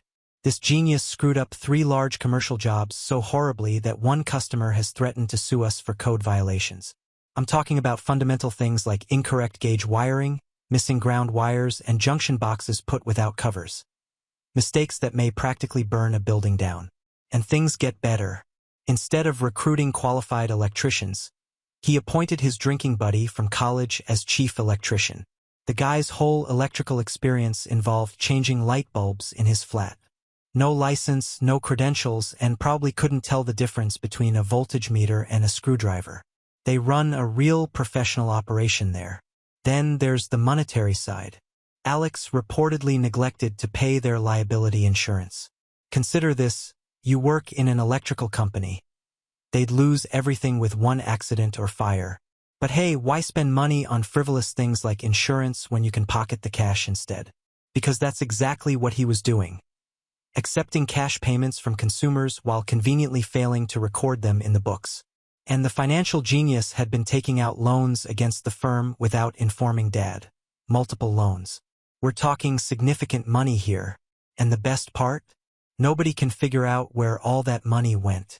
Nothing in his bank account, nothing in his investments. It all vanished like magic. I'm betting his new automobile and the luxury clothes he's been wearing could be a hint. It's almost impressive how thoroughly he ruined everything in just a few months. Dad spent 30 years building this firm, and Alex virtually destroyed it in less than half a year. That's what happens when you give over a profitable business to someone whose greatest accomplishment was becoming the beer pong team captain in college. Dad finally found out when their insurance was canceled and he began looking into the books. Alex had been concealing all of the difficulties by tampering with the papers, as Sophie had taught him during all of those late hours at work. Most of their seasoned members quit. I can't blame them. Alex treated them poorly and checks began to bounce. Janet, our previous receptionist, evidently tried to notify Dad about strange activity in the accounts months ago, but he refused to listen. Dad's voice was shaking as he told me all of this, and then he slapped me with, "Son, I need you to come back. Help me fix this. We can make you majority owner, give you full control." I told him that I needed to think about it. He started to become desperate. "Please, we're going to lose everything. The business, the house, everything I built. Your mother. She's not handling this well." Then he played his last card. "Alex and Sophie split up. She left last week. Just disappeared. Left a note saying not to contact her. The baby, we don't even know where she is. Alex wasn't daddy material after all." My response was, "Not my circus, not my monkeys anymore." Dad began with his typical guilt trip about family and devotion. I cut him off. "Remember when I begged you not to give the business to Alex? When I told you he'd run it into the ground? What was it you said? Oh yeah, family is family. Well, this is your family's mess now." Mom called back weeping about how they might be homeless soon. That hit hard. Mom did not deserve any of this. She's the only one who's ever attempted to keep the family together.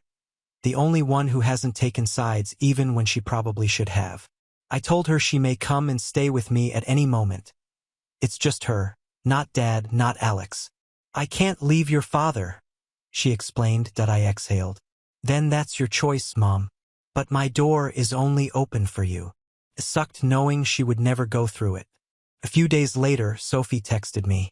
"I know I'm the last person you want to hear from, but I need help. The baby's yours. I got the test results. Alex took all my money and disappeared. Please, I don't have anywhere else to go."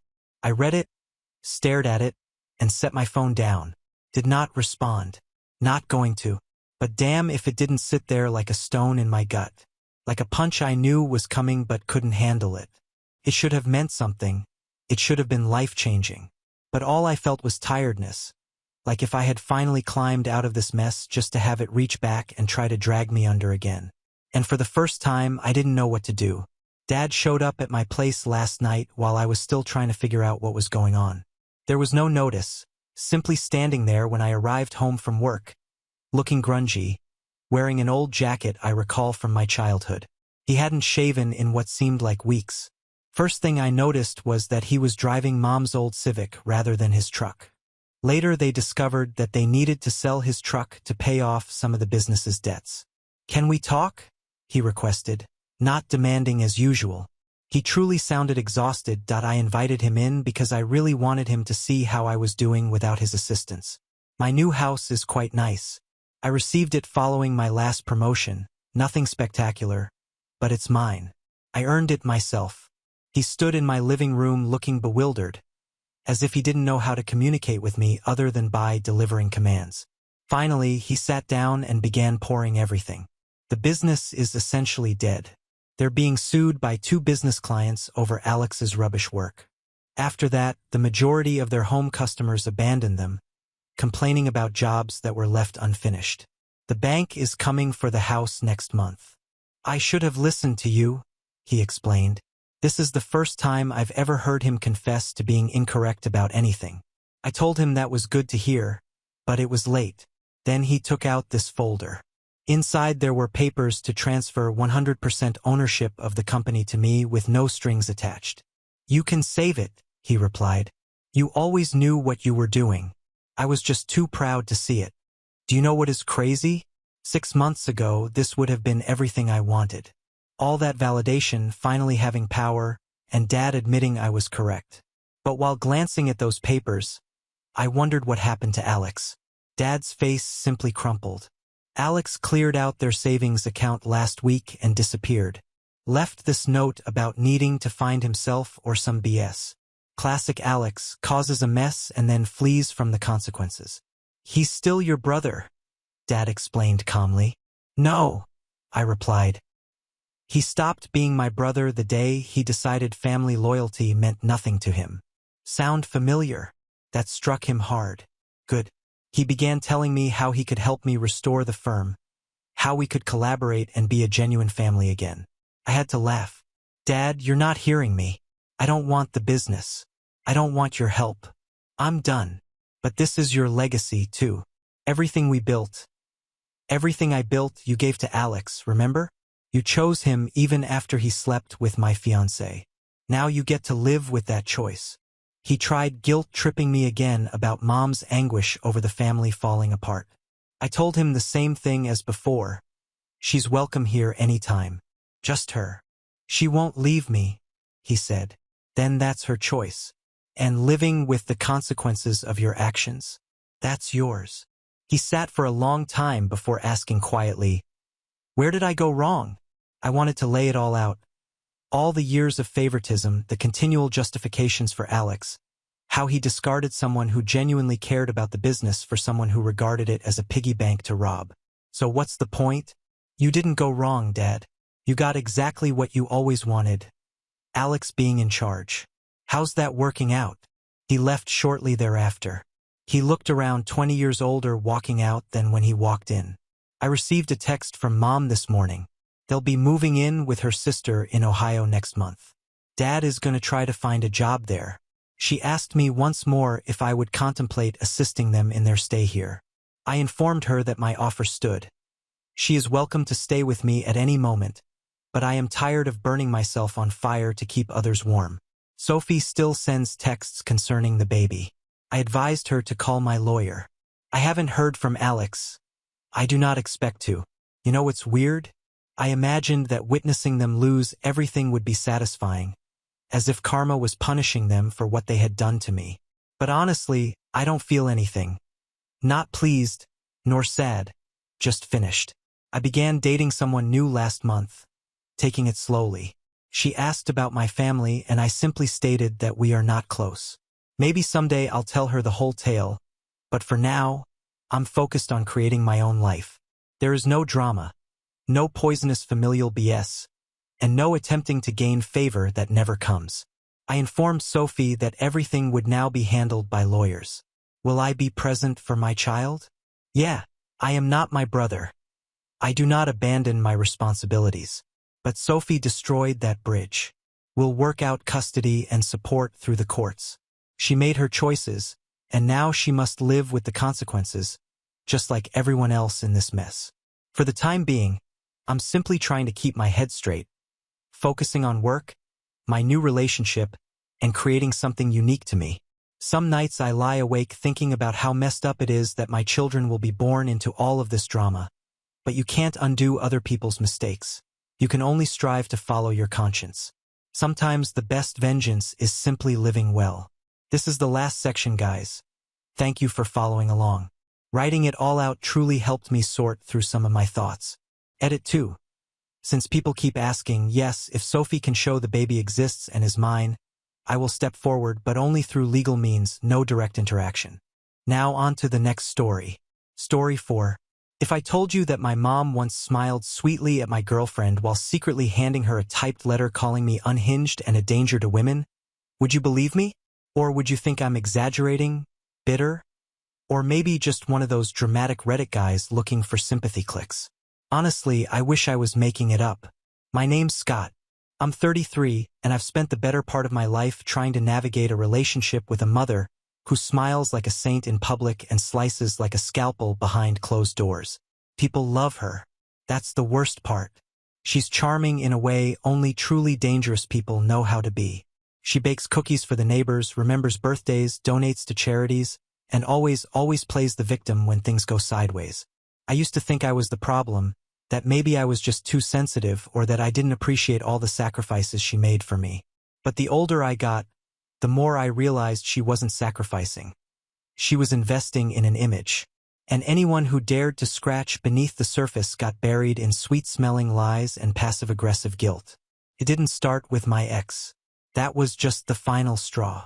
If I had to pinpoint when it all began, I'd probably go back to middle school.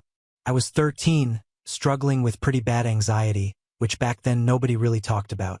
I'd get panic attacks before tests or even just going to gym class. I wasn't athletic and I definitely wasn't cool, so I got picked on a lot. But I was smart. Too smart. She used to say, "Scott, no one likes a know-it-all."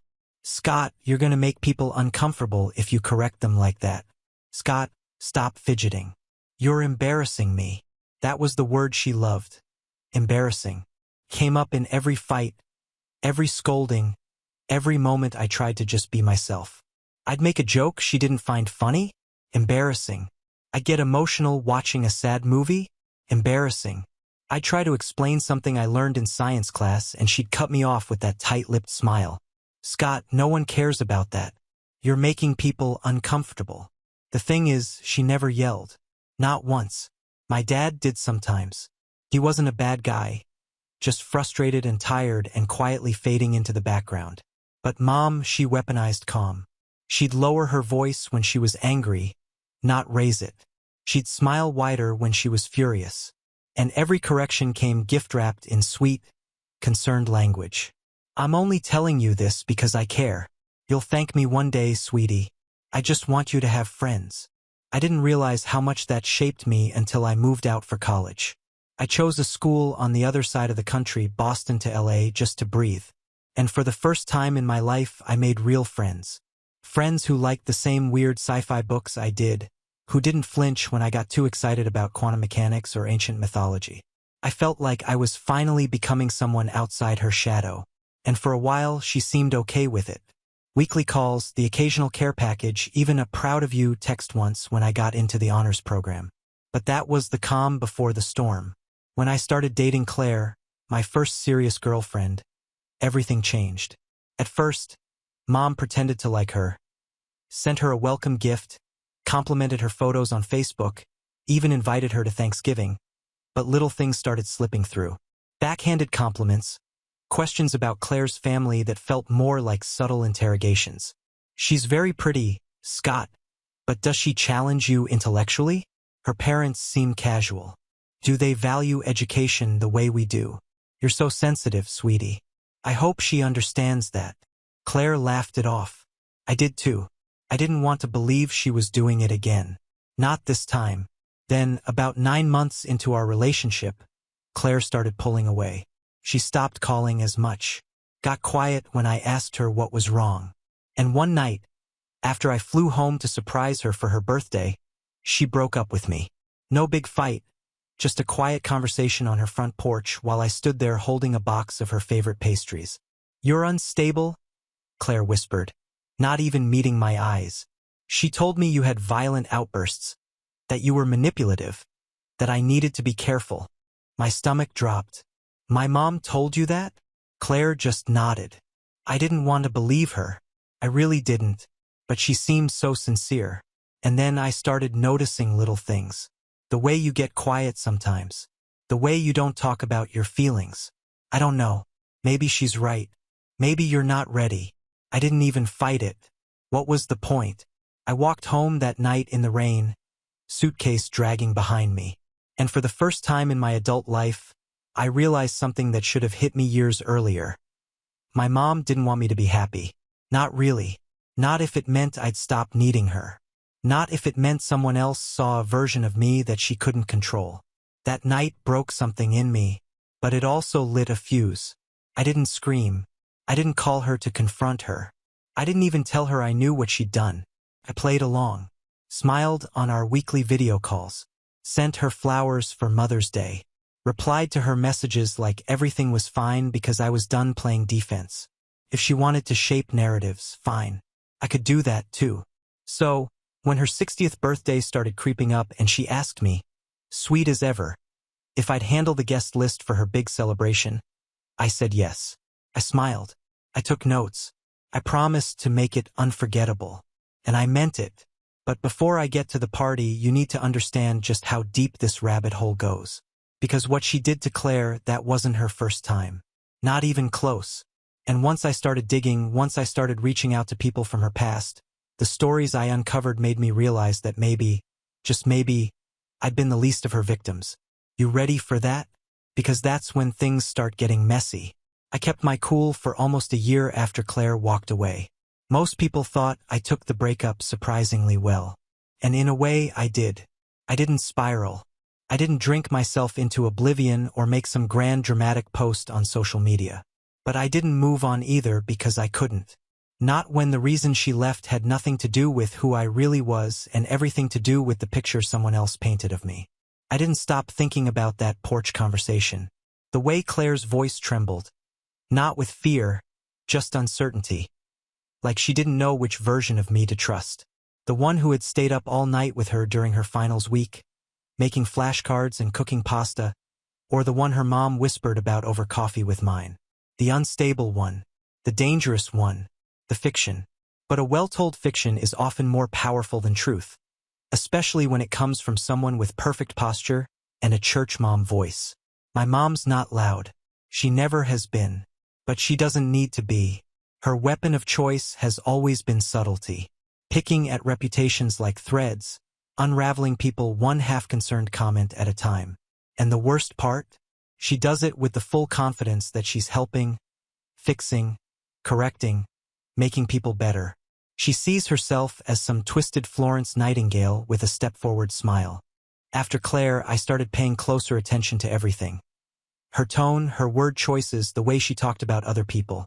I started noticing patterns I'd ignored for decades, like how she always emphasized the parts of my life that were failures, but framed them as gentle concern. Oh, Scott struggled in school growing up, but he's doing his best. Scott's always been a little anxious, but he's very smart. He's such a sensitive soul. Sometimes that makes life harder for him. Those weren't just innocent comments. They were character summaries, and she'd been narrating my life to others like that since I was a teenager. That became clear when I ran into one of my old high school friends, James, at a conference in Chicago. We grabbed dinner, reminisced for a bit, and somewhere between appetizers and the main course, he said something that knocked the wind out of me. You know, James said, swirling his drink, your mom once told my parents you were seeing a therapist because you had rage problems, that you punched a wall or something. I blinked. What? Yeah, I remember because my mom got all weird about me hanging out with you for a few months after that. Thought you had some kind of anger issue, but you were always just kind of chill. I laughed, but it sounded hollow. I've never punched anything in my life, except maybe a pillow. James shrugged. Guess it was just one of those weird rumors. No idea where it came from. I knew exactly where it came from. That conversation haunted me on the flight back home. And it was the final push I needed to do something I'd never dared before. I started contacting my mom's past. Not mine, hers. I began with her exes, quietly, carefully. I used my middle name, changed my email signature, even created a fake Facebook account under the alias Ben, Riley, just to avoid tipping her off. I wasn't trying to catfish anyone. I just didn't want them to hear Scott, and immediately shut down. It was easier than I expected. Turns out she'd burned more bridges than I thought. I reached out to one of her old college boyfriends, Thomas, who now ran a nonprofit in Portland. He responded within hours. Diane, he wrote. Wow, haven't heard that name in a while. I'm guessing this is about the way she sabotaged your career. I stared at the message for a full minute before replying. No, but I'm listening. He told me how back in 1984, they were both applying for a research fellowship in New York. They'd been dating for almost 2 years, and she had promised she wasn't interested in the same program. We made a deal, he wrote. She said she wanted to stay local, so I submitted my application. A week later, I found out she had applied behind my back. Not only that, she plagiarized parts of my proposal and submitted it as her own. She got the fellowship. He didn't. And when I confronted her, he wrote. She told me I was being paranoid, that I was emotionally unstable and threatened by her success. Sound familiar? It did. Uncomfortably so. That was the first domino. Over the next 2 months, I reached out to more people. Old coworkers, former friends, even a woman named Beth, who used to be my mom's best friend back in the 90s. She now lived in Florida and ran a crafting YouTube channel. We FaceTimed once, and she didn't hold back. Diane destroyed my marriage, she said bluntly, fiddling with a pair of scissors mid-call. I trusted her, told her things I didn't even tell my therapist.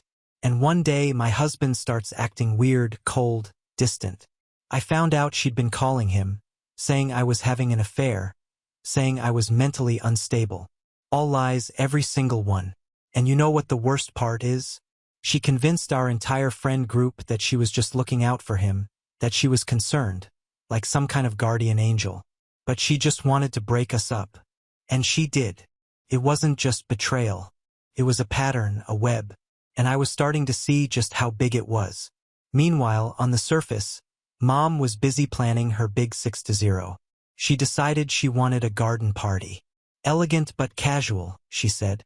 Just family and close friends, maybe 30 people at most. Of course, she handed me the guest list to manage. Gave me free rein as long as I stuck to her vision. I nodded, smiled, took notes. But in the back of my mind, the fuse kept burning. And then came the breaking point. It was a Tuesday evening. Nothing special. I had stopped by my parents' house to drop off some stuff for the party. Catalogs, vendor lists, sample menus. Dad was out. Just me and Mom. She made tea. We sat in the sunroom, light streaming through the windows like something out of a Hallmark movie. She was in her element. Polished, poised, perfectly pleasant. Until she pulled out a manila folder and said, "By the way, I've been meaning to talk to you about something." I was instantly on alert. "What is it?" She slid the folder across the table. "It's a printout of your social media posts. Some of the things you've been sharing lately. They concern me." I opened it. Inside were screenshots of tweets, Facebook shares, even an Instagram story I posted months ago about mental health advocacy. Nothing inappropriate, nothing alarming, just vulnerable stuff. "Mom," I said slowly, "why do you have this?" She folded her hands neatly. "Because I worry. I really do. And I think you're broadcasting some things that could damage your reputation. Especially if you ever want to get married or find a new job. Employers look at this stuff, Scott. So do women." I stared at her. "You went through my accounts." She tilted her head. "They're public. And it's not just me who noticed. A few people from church mentioned your posts. Said they were worried." "Worried about what? That I care about mental health? That I speak up about anxiety and trauma?" "Sweetheart," she said with that nauseating calm. "People don't like messy. They like strength, confidence. Not this." And there it was.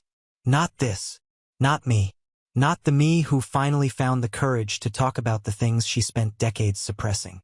Not the me who was slowly reclaiming a voice she'd spent years reshaping into a shadow of herself. I stood up. My hands were shaking. But I wasn't afraid. Not anymore.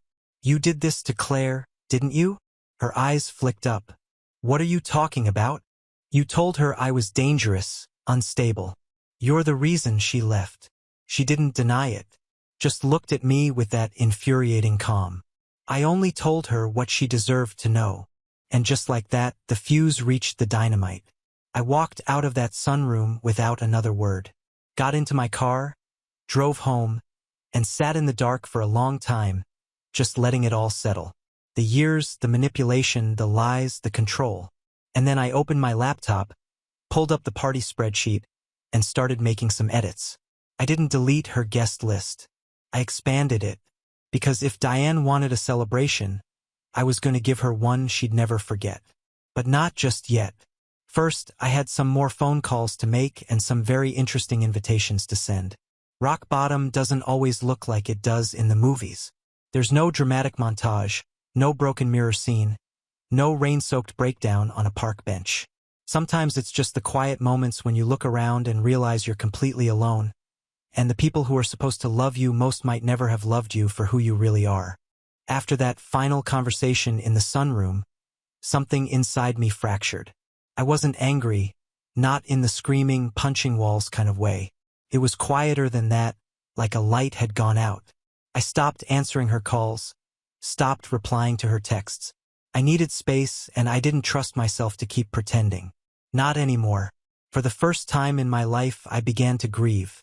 Not just for Claire or for the years I'd spent under my mom's thumb, but for the boy I used to be.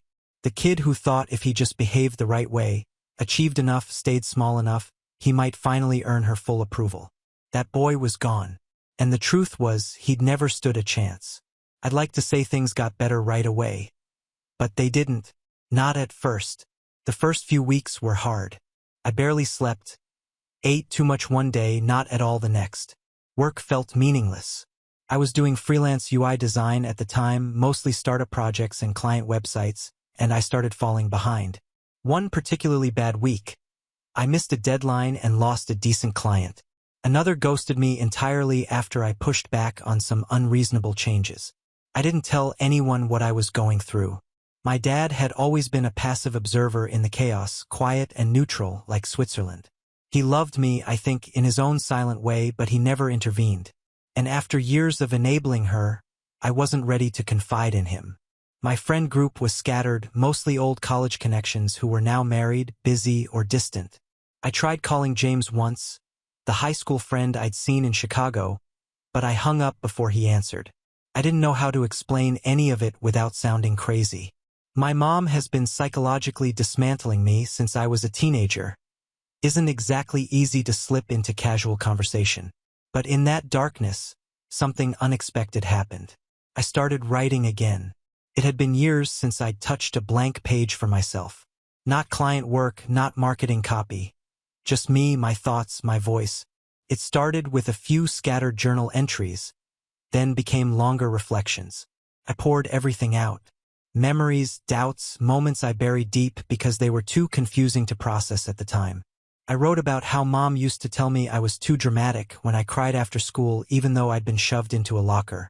How she'd made me apologize to a teacher who mocked me in front of the class. How she once told me at 17 that if I didn't fix my attitude, no woman would ever love me. Writing gave me distance. It let me hold the truth in my hands instead of just in my chest. Eventually, I started posting some of it anonymously on a blog. Just essays about growing up under emotional manipulation, about reclaiming identity, about healing. I didn't expect anyone to read them. I just needed a place to put the pain. But then one post went semi-viral. It was called "The Smile That Cuts: Surviving a Parent Who Weaponizes Niceness." Within a few days, it had over 10,000 views. I started getting emails, first from strangers, then from therapists, advocates, even a few teachers. People telling me they saw their own parents in my words. One woman wrote, "I thought I was the only one. Reading this made me feel less crazy." Another said, "This helped me finally explain to my husband why I'm so afraid of my mother's compliments." I was stunned. And for the first time in a long while, I didn't feel alone. That little blog snowballed. Over the next few months, I built a modest following. Nothing massive, just a community of readers who found comfort in shared experience. I added a newsletter, started posting weekly. My inbox filled with stories. Raw, heartbreaking, powerful stories from people all over the world who had survived the quiet kind of abuse. The kind no one sees coming because it comes wrapped in good intentions. And here's the twist no one expected. Not even me. One of those readers was an editor at a mid-sized publishing house. She reached out with a simple message. "I think you're telling an important story. Have you ever considered writing a book?" First I laughed. A book? Me? But then I thought, why not? So I said yes. For the next 6 months, I wrote like my life depended on it. Some days it felt like therapy, other days like surgery. I had to peel back layers I didn't even know I had. But I stayed with it. I structured the book around stories from my past. Some painful, some quietly triumphant. I included excerpts from reader emails with permission, research on emotional manipulation, and reflections on healing. I titled it Not the Crazy One because for so long that's exactly what I'd been made to feel. Meanwhile, my mom still thought I was planning her birthday. I played it cool, sent her periodic updates, asked fake questions about color schemes, music preferences, catering. She was thrilled. "This is going to be so special, Scott," she told me on the phone one night, her voice syrupy sweet. "Thank you for making it all about family." I smiled through my teeth and told her it was my pleasure. But in the background, I was building something very different. I had a second guest list now, one she didn't know about, a spreadsheet labeled Private RSVPs. It included every person I'd contacted during my research. Every ex-boyfriend, every ex-friend, former coworkers, estranged relatives, even a few people from our old church who had quietly distanced themselves over the years. Most of them said yes immediately. She always pretended to care about me, then talked behind my back. She told my fiancé I was an alcoholic. I've been sober since college. She accused me of stealing jewelry just because I wore it better than her. The stories just kept coming. Some of them asked if it was safe, if there would be any backlash. I'm not trying to start a fight, one woman wrote, but I want her to know what she did. I promised them all the same thing. No shouting matches, no drama, just a chance to speak, to be seen, to hold a mirror up to the woman who had spent her entire life polishing hers. And maybe, just maybe, shake the perfect image she clung to so tightly. But I wasn't doing this for revenge anymore. Not exactly. That had changed. What I wanted now was truth. I wanted to see her face when the people she stepped on finally stepped forward. I wanted to show her that the narratives she'd crafted weren't airtight, that the world she controlled with a smile and a whisper was starting to crack. And most of all, I wanted to reclaim my story, not as the unstable son, not as the embarrassment, not as the quiet kid who never fought back, but as the man who finally did. Of course, I knew there would be fallout. Maybe some family would side with her. Maybe she'd cry, spin it, double down. But for once, I didn't care. I wasn't afraid of her anymore. And that, more than any party, any book deal, any applause, that was the real victory. The rise wasn't loud. It was a quiet, steady reclaiming of self. And with every chapter one wrote, every invitation I sent, every email I received from someone who had survived a Diane of their own, I grew stronger. She had torn me down for years. Now I was building something better, not just for me, but for everyone she tried to silence. And her 60th birthday? That was going to be the stage. Not for revenge, for truth. But I still had one final surprise in store. One name on the list she never expected. One person whose story would hit harder than all the others combined. And when she saw them standing in that garden, drink in hand, looking her dead in the eye, that was going to be the moment everything changed. By the time May rolled around, barely a month out from my mom's 60th birthday, I had everything I needed. The stories, the names, the receipts. My email threads were stacked, my spreadsheet was color-coded, and my nerves were wired tight. Every single night, I lay awake rehearsing different outcomes. Would she cry? Would she explode? Would she go quiet, play the victim, and start spinning a counterstory on the spot like she always did? Didn't matter, because for once I was ahead of her, and I wasn't going to blink. But if I was going to pull this off right, I needed precision. This wasn't just about inviting people she wronged. It had to be curated, structured, strategic. If I went in guns blazing, it would look like an ambush.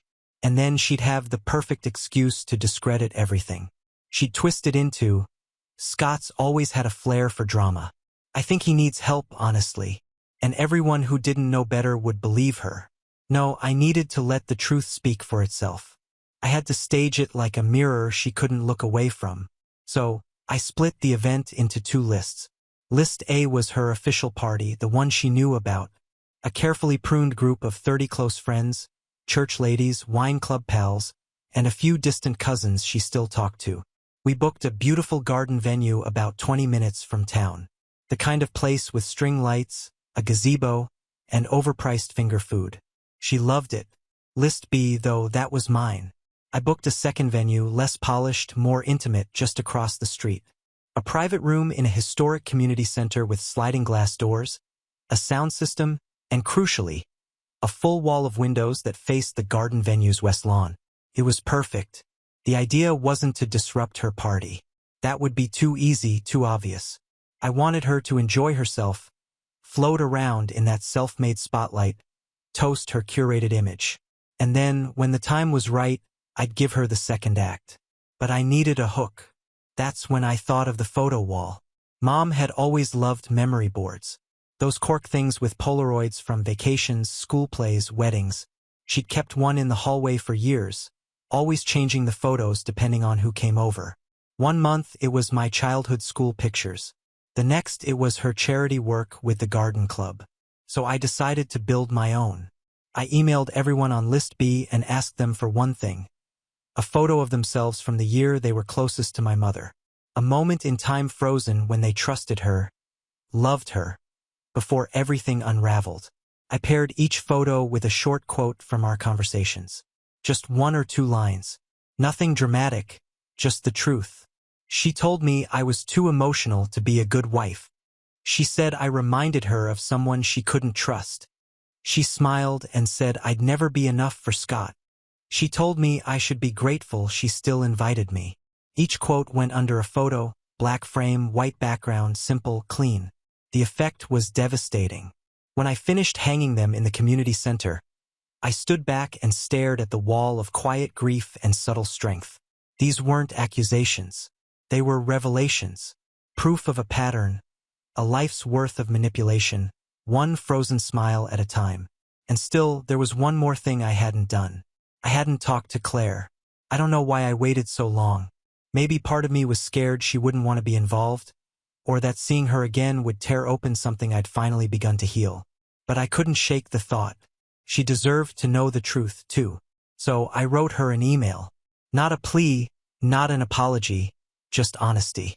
Hey Claire, I know it's been a long time, and I'm not writing to reopen anything. I just wanted to tell you that I finally understand what happened. It wasn't you, and it wasn't me either. I've spent the last year learning the truth about my mom. Really learning it. And I've talked to a lot of people who were hurt by her in ways that look eerily familiar. I don't expect a response, but if you ever want to talk or if you want to hear what I've learned, I'll be at the community center across from her birthday venue on June 10th, 6 p.m. No pressure, just truth.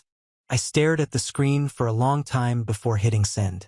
And once I did, I didn't check my email for 2 days. When I finally opened it again, there it was. A single line reply. I'll be there. I don't know how long I sat there just staring at that sentence, but it was the first time in months I cried without shame.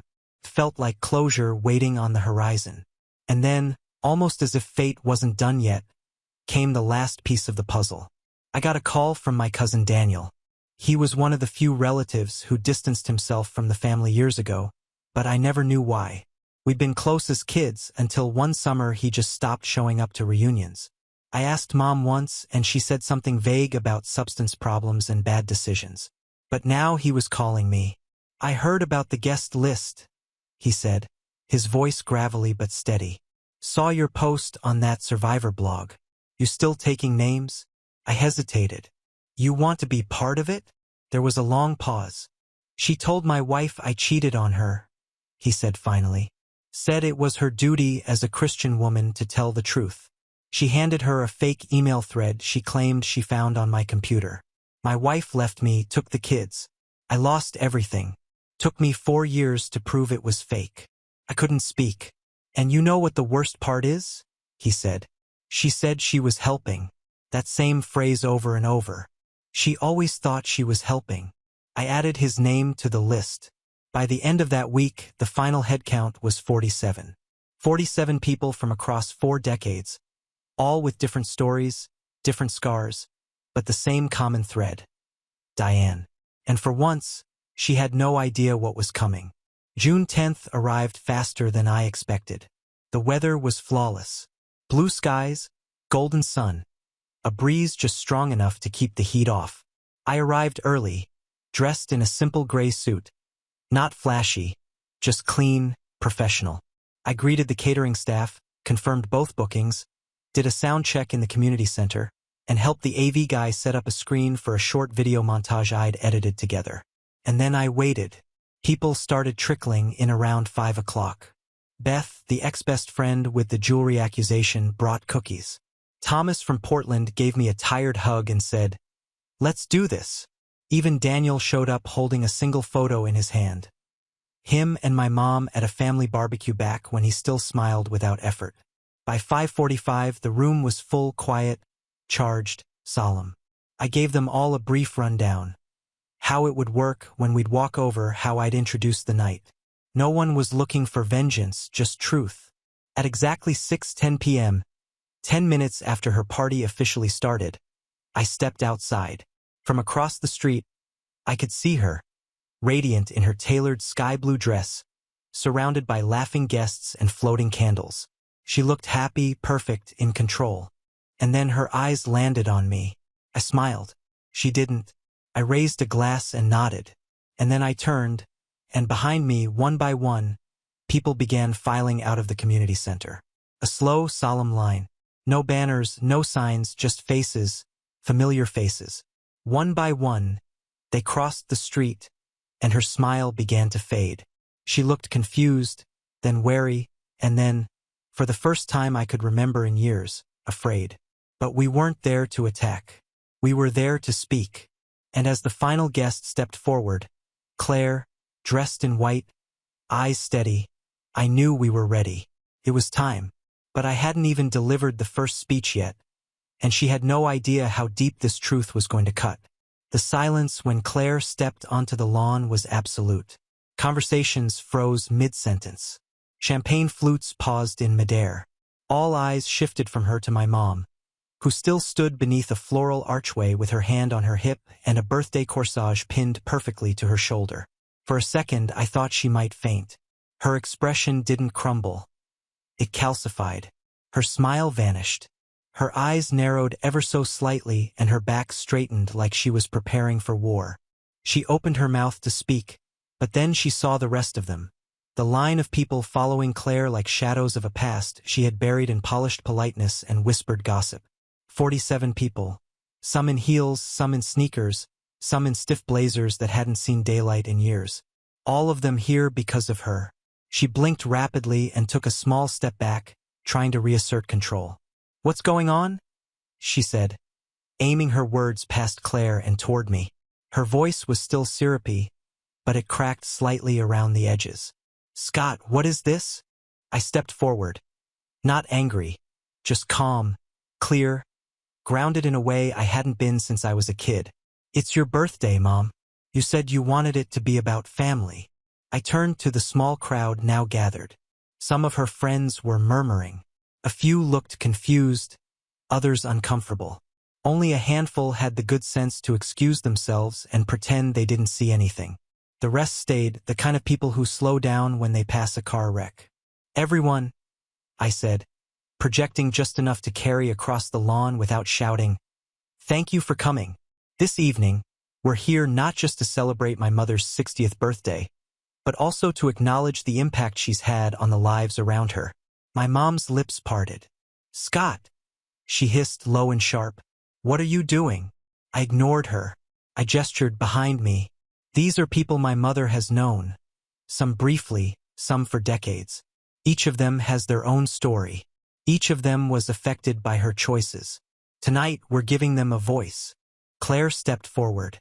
She didn't look at me. She didn't need to. Her eyes were locked on my mom. "When I first met you," Claire said, "I thought you were elegant, warm, generous. You made me feel like part of the family." Mom swallowed hard, and then slowly, Claire continued, "But then you made me feel like I was wrong. You told me Scott was unstable, that he had a history of episodes, that I should keep my distance for my own safety. And the way you said it, it wasn't dramatic. It was gentle, like a concerned nurse giving bad news." Claire took a breath. "But I've spent the last year learning the difference between concern and control. And now I know what you did wasn't protection. It was sabotage. You poisoned something real because you couldn't control it." Someone gasped. Mom started to speak, but another voice cut in. It was Beth, the ex-best friend who Mom had accused of theft. "She did the same thing to me," Beth said. "We were best friends for 10 years until I got engaged. Then she started planting seeds about my fiancé, about my character. She told him I had a pattern of instability. He left me 2 months before the wedding." Now my mom was visibly shaking. She turned to the nearest cluster of friends, the church group, trying to rally support. "This is ridiculous," she said. "They're twisting things. I was trying to help." "Really?" said Thomas, stepping forward. "Is that what you were doing when you stole my research proposal in college and claimed it as your own?" Her head snapped toward him. "I lost the fellowship," he said. "You got it. And when I confronted you, you told everyone I was jealous, unstable." Sound familiar? The circle was tightening now, not physically but emotionally. You could feel it in the air. The tension, the weight of so many unspoken things finally finding oxygen. My mom took a shaky step backward, bumping into the side of the flower arch. "This is a setup," she said. This is slander. No, I said gently. This is the truth, and it's been waiting for you. I nodded toward the far end of the garden where we'd set up a second photo wall. A few guests turned to look. One of the AV guys, a friend I'd hired to run the setup, tapped the spacebar on a laptop and the screen flickered to life. A slideshow began. 47 faces, 47 quotes. No narration, no music, just truth in black and white. People murmured. Some looked visibly shaken. Others kept watching, eyes wide. And then, right in the middle of it all, came a photo of Daniel, my cousin. He stepped forward. She told my wife I cheated, he said. Forged emails, destroyed my marriage. I didn't know it was fake until it was too late. He pulled a folded sheet of paper from his jacket. Here's the forensic report from the tech expert who confirmed the metadata was altered. He passed it to one of the guests who held it like a bomb. And then Daniel looked her dead in the eyes. I would have taken that to my grave, Aunt Diane. But not anymore. She opened her mouth, maybe to deny it, maybe to cry, but she never got the chance. Because then came the final blow. My father. He hadn't said a word all night. He'd been standing off to the side, pale, hands clasped like he was praying. But now he stepped forward, and when he spoke, his voice was quiet, but it carried. I knew she was difficult, he said, but I didn't know how far it went. He turned to face the crowd. I stayed silent for years because I thought I was keeping the peace. But peace built on silence isn't peace. It's denial. And I want to apologize to my son, to all of you, for not speaking up sooner. My mom looked like she'd been struck. Her eyes darted from person to person, searching for an ally, a lifeline, someone, anyone to defend her. But no one moved. And in that moment she was finally, undeniably alone. She dropped her glass. It shattered on the stone path, the sound sharp as a slap. I've done everything for this family, she said, her voice shaking. Everything, and this is how you repay me. No, I said. This is how we free ourselves. She let out a small, bitter laugh. You're going to regret this. All of you. You think you're heroes, but you're just children playing with fire. I'm not a child, I said quietly. I'm your son, and I'm finally done pretending you didn't burn everything you touched. With that, I turned away and slowly the others followed. We walked across the lawn in silence, back toward the community center. The string lights behind us flickered in the dusk like the last heartbeat of her empire. Some of her guests left immediately. Others stayed just long enough to say polite goodbyes, their smiles brittle, their minds clearly elsewhere. Back in the community center, people hugged. Some cried. Others just stood in small groups, breathing the rare air of vindication. The quiet hum of relief filled the space. Claire came up to me and touched my arm. You did it, she said. I nodded, suddenly exhausted. I didn't do it alone. She smiled. Still, it was brave. I shook my head. It wasn't about being brave. It was about being done. We stood there for a while, watching the faces on the wall, the pieces of a truth that had finally come together. In the weeks that followed, the fallout was swift. Mom's birthday photos never made it to Facebook. The ones she posted were heavily cropped, carefully framed, and captioned with vague comments like, "An eventful night. People sure can surprise you." But the damage was done. Word spread quietly at first, then louder. Some of her church friends stopped inviting her to things. The wine club fizzled. My cousin Rachel stopped taking her calls. Even a few of her old allies, people who had once echoed her whispers, began to drift away. First, she tried to regain control. She spun new narratives, claimed she was being attacked, that we were jealous, ungrateful, brainwashed. But none of it stuck. Not this time. Because too many people had finally seen her, truly seen her for who she was. And me? I didn't gloat. I didn't post about it, didn't rub it in. I just moved on. I signed the publishing deal. The book came out 6 months later and found its own quiet audience. I started therapy again, real therapy, not the guilt-laced talks Mom used to weaponize. I reconnected with Claire slowly, carefully. We weren't rushing into anything. but we both knew something real had been salvaged from the wreckage. Most importantly, I felt free. Not happy all the time, not healed overnight, but free. And that was enough. One day, months later, I got a letter in the mail. No return address, but I recognized the handwriting. My mom. Inside was a single line. "You've humiliated me. I hope it was worth it." I stared at it for a moment, then folded it up and dropped it in the shredder. Because she was wrong. It wasn't humiliation. It was accountability. And yes, it was absolutely worth it. Final line. I didn't ruin her birthday. Now on to the next story. Story 5. My name is Lucas. I'm 27. And if there's one thing I've learned about my family, it's that respect is always conditional. Growing up, I was the quiet kid, the one who never quite fit into the rowdy laughter at family barbecues or the sarcastic banter at reunions. My parents divorced when I was young, and I spent most of my teenage years bouncing between households, never really settling into the family unit that everyone else seemed to prize. Because of that, I was often seen as an outsider, someone they could poke fun at without much consequence. By the time my cousin Daniel's wedding rolled around, I had already built up armor against the little digs and insults. Or at least I thought I had.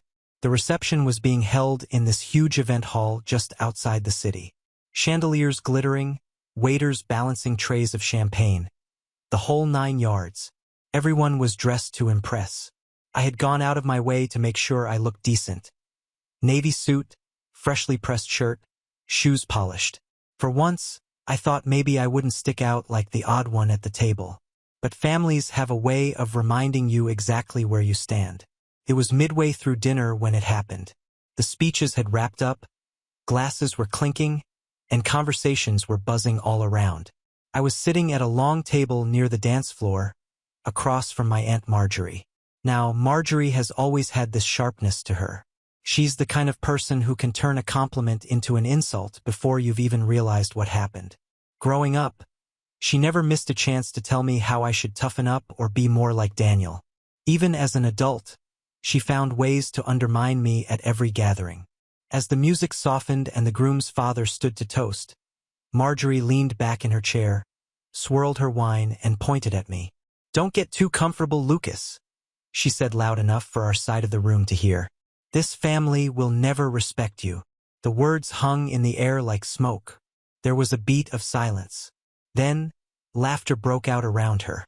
Not the whole room, just the cluster of relatives closest to her. The kind of laughter that cuts deeper because it isn't harmless amusement. It's agreement.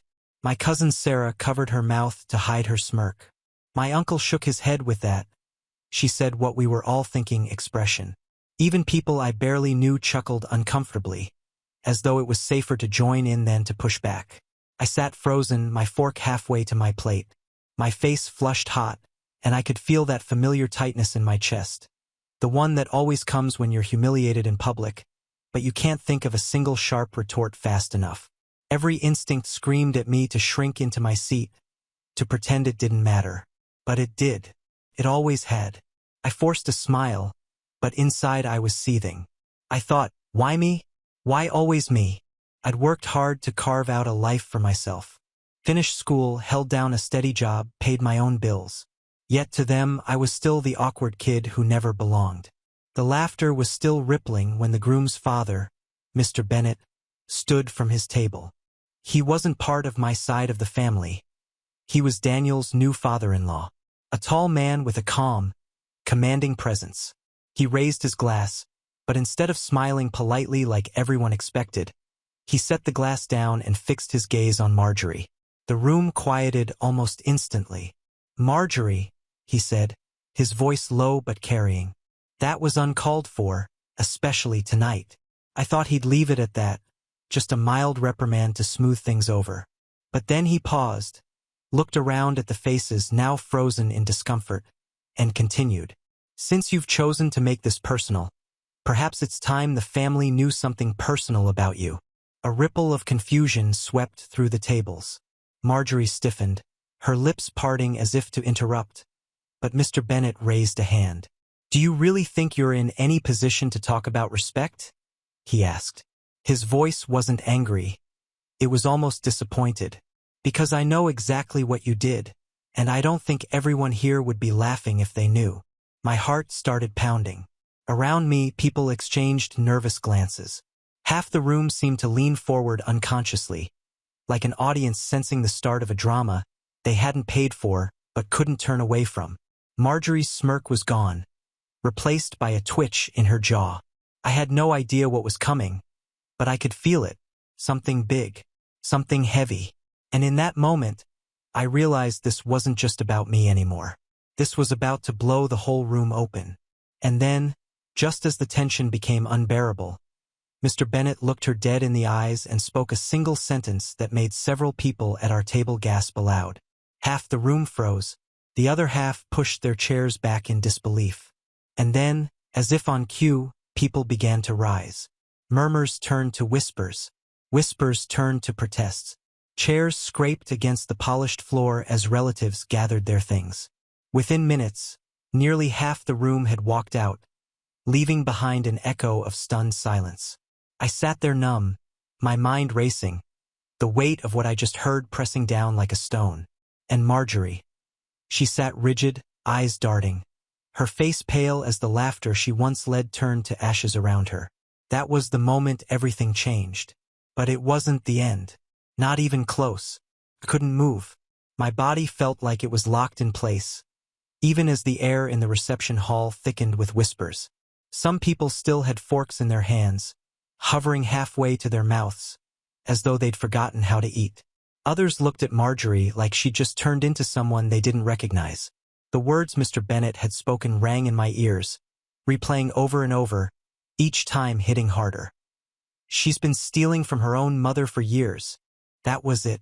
Simple, direct, but devastating. The gasp that followed was instant.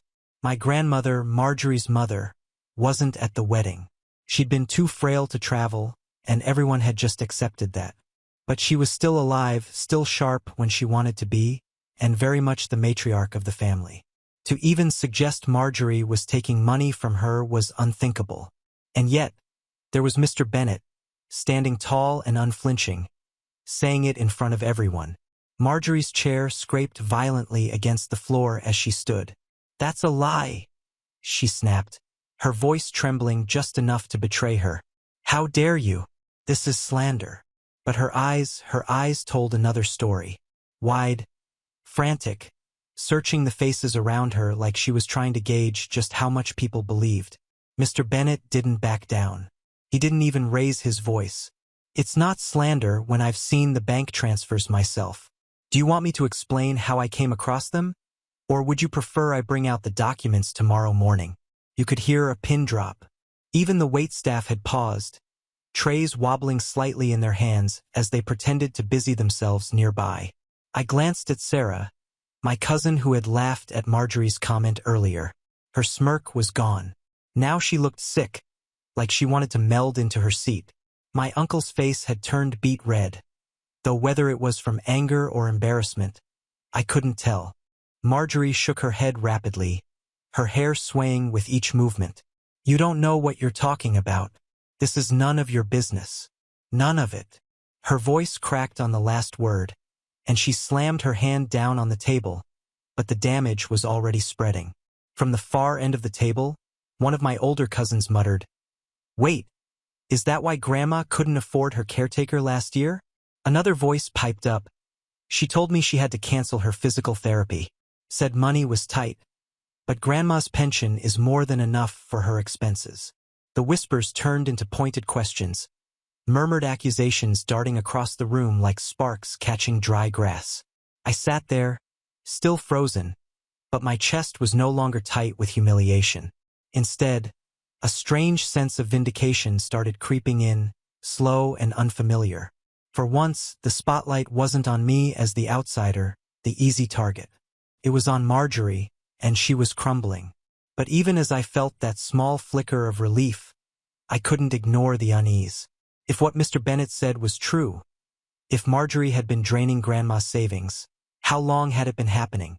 And why would he, of all people, know about it? Marjorie's voice rose again, shrill now, desperate. "This is a wedding. You're ruining my nephew's wedding with these lies. She jabbed a finger toward Mr. Bennet. You're just trying to turn this family against me because I what? Mr. Bennet cut in, his tone suddenly sharp enough to slice through her words. Because I had the decency to protect an old woman when no one else bothered to check on her? Your mother trusted you, Marjorie. She trusted you with her accounts, her power of attorney, and you've been bleeding her dry for years. The color drained from Marjorie's face completely. She opened her mouth, but nothing came out this time. I glanced at Daniel, the groom. His smile was long gone, his hands gripping the edge of the table. His new wife looked at him nervously, whispering something in his ear. This wasn't just a wedding anymore. It had turned into a tribunal. Then, as if the weight of it all had suddenly hit them at once, people began standing. Not quietly, not discreetly. They stood with anger in their movements, chairs scraping loudly as though to punctuate the betrayal.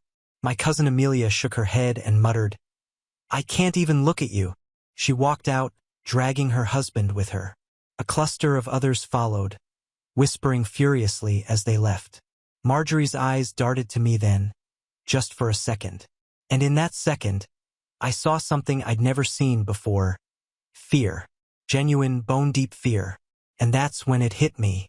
All those years of jabs, of undermining me, of treating me like I was beneath everyone else. It wasn't just cruelty for its own sake. It was projection. She had been hiding something, building a wall of insults to distract from the cracks in her own life. And now that wall was coming down brick by brick. But the night wasn't over. Not by a long shot. Mr. Bennet wasn't finished. He had set the fire, but I could see it in his eyes. He was about to pour gasoline on it. He leaned forward slightly, voice steady, and said, Shall I tell them where the money really went, Marjorie? Or would you like to explain it yourself? The room froze again, every eye turning back to her. And I sat there, my heart pounding so hard it felt like it might burst. Because whatever was about to come next wasn't just going to shake her world. It was going to change mine, too. Marjorie's lips trembled as though she wanted to speak, but no words came out. Her eyes darted from one side of the room to the other, searching for an ally. Someone, anyone who would step in and deflect the heat away from her. But the faces that had once laughed at her cruel jokes about me were now cold, rigid, and filled with suspicion. Mr. Bennet stood still, a pillar of control in the chaos he had unleashed. He didn't shout, he didn't flail, he simply waited. That quiet patience seemed to make the air even heavier, pressing down on everyone in the hall. People wanted answers. They weren't going to leave without them. Finally, Marjorie's brother, my Uncle Raymond, cleared his throat. His voice was hesitant, but it carried. Marjorie, is this true? Did you take from Mom? That single question seemed to crush her. Her shoulders slumped, but she quickly forced them back up again like a puppet jerking on strings. Of course not, she barked. This is all nonsense, lies. You think I would ever steal from my own mother? But then Mr. Bennet leaned forward slightly, resting his hand on the back of the nearest chair. Then perhaps you'd like me to explain the wire transfers, the ones to that account in your name in Palm Beach. Transfers that match the exact withdrawals from your mother's savings. The words hit like thunder. The silence that followed was deafening, broken only by the clink of a dropped fork somewhere in the back. Palm Beach. It was so specific, so concrete. It couldn't have been fabricated on the spot. Everyone knew Marjorie vacationed in Florida regularly, always posting pictures of beachside condos, expensive dinners, and luxury boutiques. She had always brushed it off as just treating myself, claiming she worked hard enough to deserve it. But now the picture painted itself too clearly. Sarah, who had been trying to stay quiet since her earlier smirk, suddenly hissed, That's where you got the money for that car, isn't it? The one you said was a gift from a friend. Her voice was sharp, cutting through the room like glass. Marjorie's face went pale. Sarah, you don't understand. No, I understand perfectly, Sarah snapped, rising from her chair. You've been bleeding Grandma dry while we've been covering her bills. Do you know how much I've put on my credit card to make sure she had what she needed? The room erupted with murmurs again, angrier this time. No longer whispers of curiosity, but sharp accusations tumbling over one another. I sat still, almost detached, like I was watching a storm sweep through the hall. For years, I had been the target of their disdain. But tonight, it wasn't me under the microscope. It was her. The woman who had made my life miserable at every family gathering was unraveling in front of everyone, thread by thread. And yet, even as I watched, I couldn't help but feel a complicated twist in my chest. A part of me wanted to revel in it, to enjoy the poetic justice. But another part whispered that I was now sitting in the middle of something that would splinter the family for good. Mr. Bennett didn't let up. Would you like me to explain what you told the real estate agent when you bought that condo? Or should I repeat the line you used? Family money, inheritance in advance. Marjorie's eyes widened, and she stumbled back a step. You have no right. The groom, Daniel, finally stood up, his face pale but his voice firm. Aunt Marjorie, is it true? Did you use Grandma's money to buy property? The words came from him like a final nail, because Daniel was her golden child, the one she always held up as a shining example, the one she never failed to compare me against. For him to ask, to demand the truth, cut deeper than any stranger's judgment could. Marjorie opened her mouth, but no sound came out. She looked cornered, desperate, like a fox caught in a snare. Her hands trembled at her sides, her carefully composed facade slipping into fragments. And then Mr. Bennett delivered the blow, calm, precise, devastating. She took over $200,000 from her mother's accounts. I've seen the documents, and unless she wants me to provide them here and now, I suggest she stop pretending this is anything other than what it is. The reaction was immediate. Gasps, angry shouts, people rising from their chairs. Half the room surged with indignation while the other half simply sat in stunned silence, as though the ground had shifted beneath their feet. I could barely breathe. 200,000. My grandmother's money. Money she had likely trusted Marjorie to manage for her care and well-being. And suddenly, I remembered last Thanksgiving when Grandma had mentioned she couldn't afford a certain medical treatment. I had brushed it off as exaggeration, assuming maybe insurance hadn't covered it. But now it all made sense. Marjorie's face twisted with fury. You don't know what you're talking about, she shrieked, her voice cracking. You're trying to ruin me, to humiliate me on this night. But no one was buying it anymore. The air had shifted. The respect she had commanded through fear and manipulation was gone, replaced by contempt. And then she did something none of us expected. Her eyes snapped to me. This is your fault, she spat, pointing a trembling finger in my direction. You've always wanted to tear me down. You put him up to this. The accusation hit me like a slap. I blinked, stunned, as dozens of eyes turned toward me. For a moment, the humiliation I thought I'd escaped came rushing back. My throat tightened and heat rushed to my face. But before I could even open my mouth, Mr. Bennett spoke again, his voice like steel. Don't drag him into this, Marjorie. He's got nothing to do with your choices. This is all on you. And in that moment, the divide in the family widened into a chasm. Some stood angry and disgusted, heading toward the exit. Others stayed rooted in place, their faces pale with shock. The wedding had stopped being a celebration. It had become a reckoning. And I realized this was only the beginning. Because if Mr. Bennett had exposed this much already, there had to be more, much more. When Marjorie pointed her finger at me and accused me of setting this up, it felt like the air had been sucked out of the room. For a split second, I thought maybe people would believe her.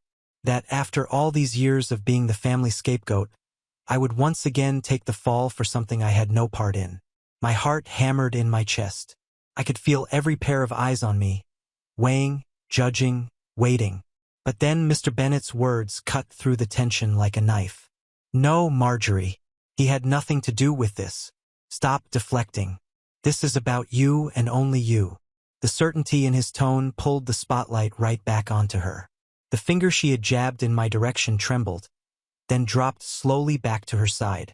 Her lips twisted into something between a sneer and a grimace, but she didn't dare push the lie any further. She knew the tide had turned, and it was crashing down on her. My cousin Sarah, her voice sharp with fury, stood up again. Do you have any idea how betrayed we feel right now? Grandma trusted you. We all trusted you. She was shaking with anger, tears brimming in her eyes. I've been putting my own money toward her medical bills. And all that time you were living it up in Florida. The words seemed to ignite the room. One after another, voices rose in anger. My Uncle Raymond shouted, "You always acted holier than thou. But look at you now." Someone else muttered loudly, "Thief." Marjorie tried to yell over them, but her voice cracked, growing shrill and panicked. "You don't understand. I needed it. I deserved it after everything I've done for this family." That sentence landed like a slap. Needed it. Deserved it. The family she had spent years belittling and controlling. The same family who had bent over backward to keep Grandma comfortable. This was her justification. Daniel, the groom, slammed his hands down on the table, the sound echoing through the hall. His face was pale with fury. "Enough! Aunt Marjorie, you ruined my wedding. Do you even realize what you've done? This was supposed to be the happiest day of my life, and now it's nothing but a spectacle because of your lies." His voice cracked, and you could tell the betrayal hit him harder than anyone else. He had always been her favorite, her prized nephew, the one she bragged about endlessly. Now even he had turned against her. Marjorie's eyes widened, and for the first time, she seemed to falter. Her golden boy had spoken, and it wasn't in her defense. Mr. Bennett, calm as ever, took a step forward. "Daniel, I'm sorry your day was interrupted, but this needed to come out. People needed to know. And if I hadn't said it tonight, how much longer would your grandmother have suffered in silence?" No one spoke against him. Not one person.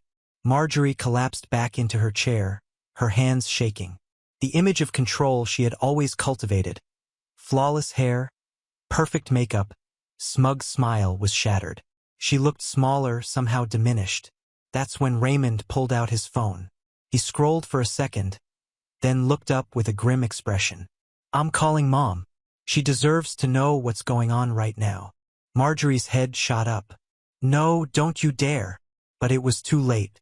He put the phone on speaker, and after a few rings, my grandmother's frail but steady voice filled the room.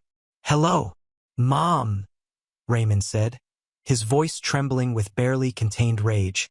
"Did you give Marjorie permission to take money from your accounts? To use your savings for herself?" There was silence on the other end.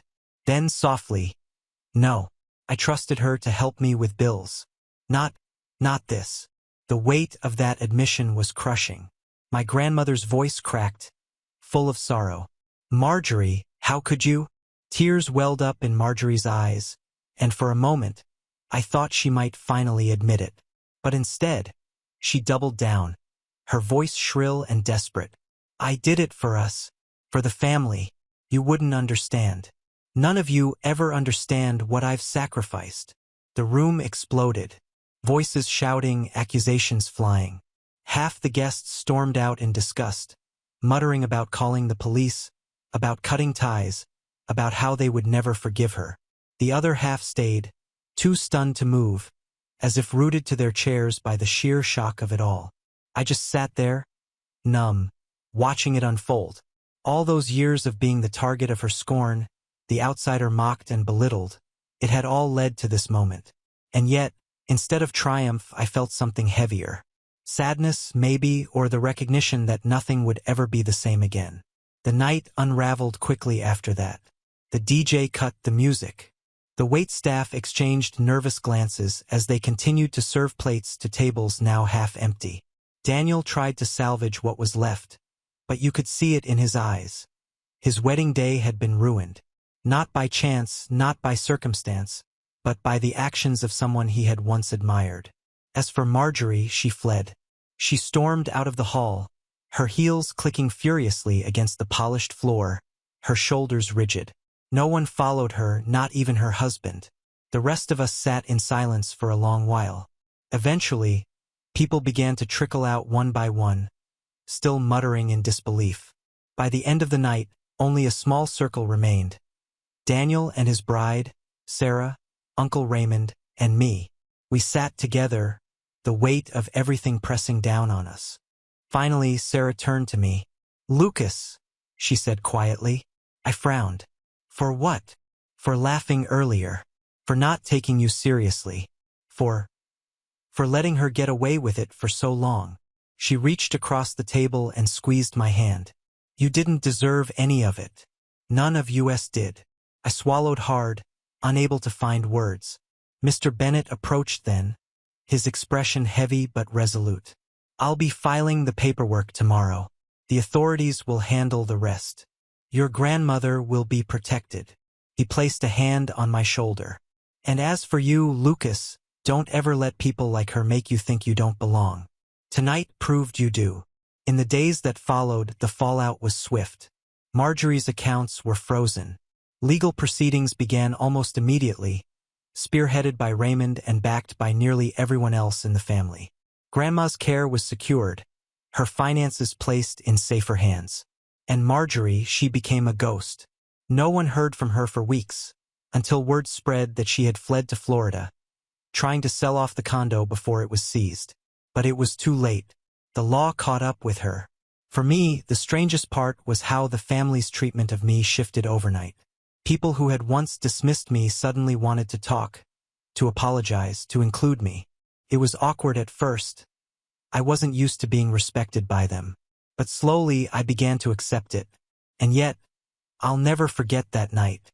The night my aunt pointed at me, sneered that I would never be respected, and laughed with half the family behind her. The night that same family walked out on her instead. Because in the end, respect isn't something you demand by tearing others down. It's something you earn by how you live. Now on to the next story. Story 6. At my sister's housewarming party, she called me a loser and kicked me out. "Now you're not needed." She laughed loudly with our family. I agreed and left quietly, canceling everything. A week later, when my sister lost her new house, she came to me, cried, and begged, "Give me another chance." But people like to say that blood is thicker than water. I used to believe that, too. Or at least I pretended to. Family was supposed to be the one thing that wouldn't break no matter what. But that illusion was shattered at my sister Sarah's housewarming party, the one I basically paid for. A few months earlier, she had called me in tears, saying she needed a fresh start, said she was finally going to take life seriously, buy a house, settle down, and bro the hell up, as she put it. She was so dramatic, pacing on my porch with dripping mascara like she was in a soap opera. And of course, she didn't have enough money for a down payment. She said the bank was giving her one chance, and she just needed a little push to get over the finish line. That little push turned out to be $60,000. It wasn't just my money. Megan and I had been saving for years, skipping vacations, eating out, putting off home improvements. This money was supposed to be ours, but I talked myself into giving it to Sarah. Megan hated the idea, but she trusted me. She said, "If she stiffs us, I'll never forgive her." I told her she wouldn't. I vouched for Sarah. I should have known better. The night of the party, the house was packed. She didn't even formally invite us, just sent a group text like we were an afterthought. Megan wanted to skip it, but I said no. I told her we should show up and support her. Maybe part of me still wanted to believe that Sarah would acknowledge what we did for her. Just once. She greeted us like we were delivery people. No hug. No thank you. Just a fake smile and, "Oh, you made it." The party was over the top. Expensive catering, a DJ, champagne fountains, and a cheesy LED sign on the wall that said, "Boss Era." Megan nudged me and whispered, "How did she afford all this?" I already knew the answer. She was using our money not only for the house, but to throw a party to celebrate herself, as if she had won the lottery. I stood at the edge of the yard and watched as people toasted her as if she had cured cancer. At one point, she grabbed a microphone, climbed into a chair, and raised the glass. She said, "To new beginnings and to the elimination of dead weight. Because some people in your life, they hold you back. They drag you down. Sometimes they pretend to help you, but really they just want to control you. But not anymore. Then she turned her head to me. I don't need you anymore, Ryan. You're just a loser who thinks money makes him important. But guess what? I got my house now. I've got my life, and I'm done acting like I owe you anything. The crowd laughed. Our mom giggled like she just heard a cute joke. Our dad didn't even blink. My uncles raised their glasses. I saw one of my cousins say, "Damn." Megan looked at me like she wanted to burn the place down. I didn't say a word. I didn't give them the satisfaction. I just walked away. But I didn't go home to sulk. I went home to work. What Sarah didn't know, what she never bothered to learn, is that I didn't just have money. I knew people, developers, realtors, bankers. The same week she was approved, I got a copy of the paperwork. It listed me as a donor on the loan. That's not just charity. That's leverage. So while she was basking in borrowed glory, I made some phone calls. And I made it very clear that Sarah's situation had changed. I don't like to play dirty, but I wasn't going to be the family clown anymore. A week later, she lost the house. Gone. Papers revoked. Financing pulled. The seller backed out. She had no idea what hit her, but I did. And that was just the beginning. I figured she'd call me as soon as things started to fall apart. But she didn't. Not at first. Her ego wouldn't let her. For the first few days after everything collapsed, she posted photos on Instagram like nothing had happened. Captions like, "New beginnings are just the start of my empire," and "Bigger things are coming soon." She even posted a story from another house, like she was shopping for an upgrade. She thought smoke and mirrors would buy her more time. What she didn't realize was how fast the walls were closing in. On the third day, the messages started. First, a text. "Sarah, have you heard anything about my loan? Something weird is going on." I left it on read. Then came the voicemails. Half crying, half yelling, rambling nonsense about clerical errors, unfair treatment, and maybe someone is sabotaging me. It was the first time I had smiled all week. Megan walked into the room while I was playing one of the messages.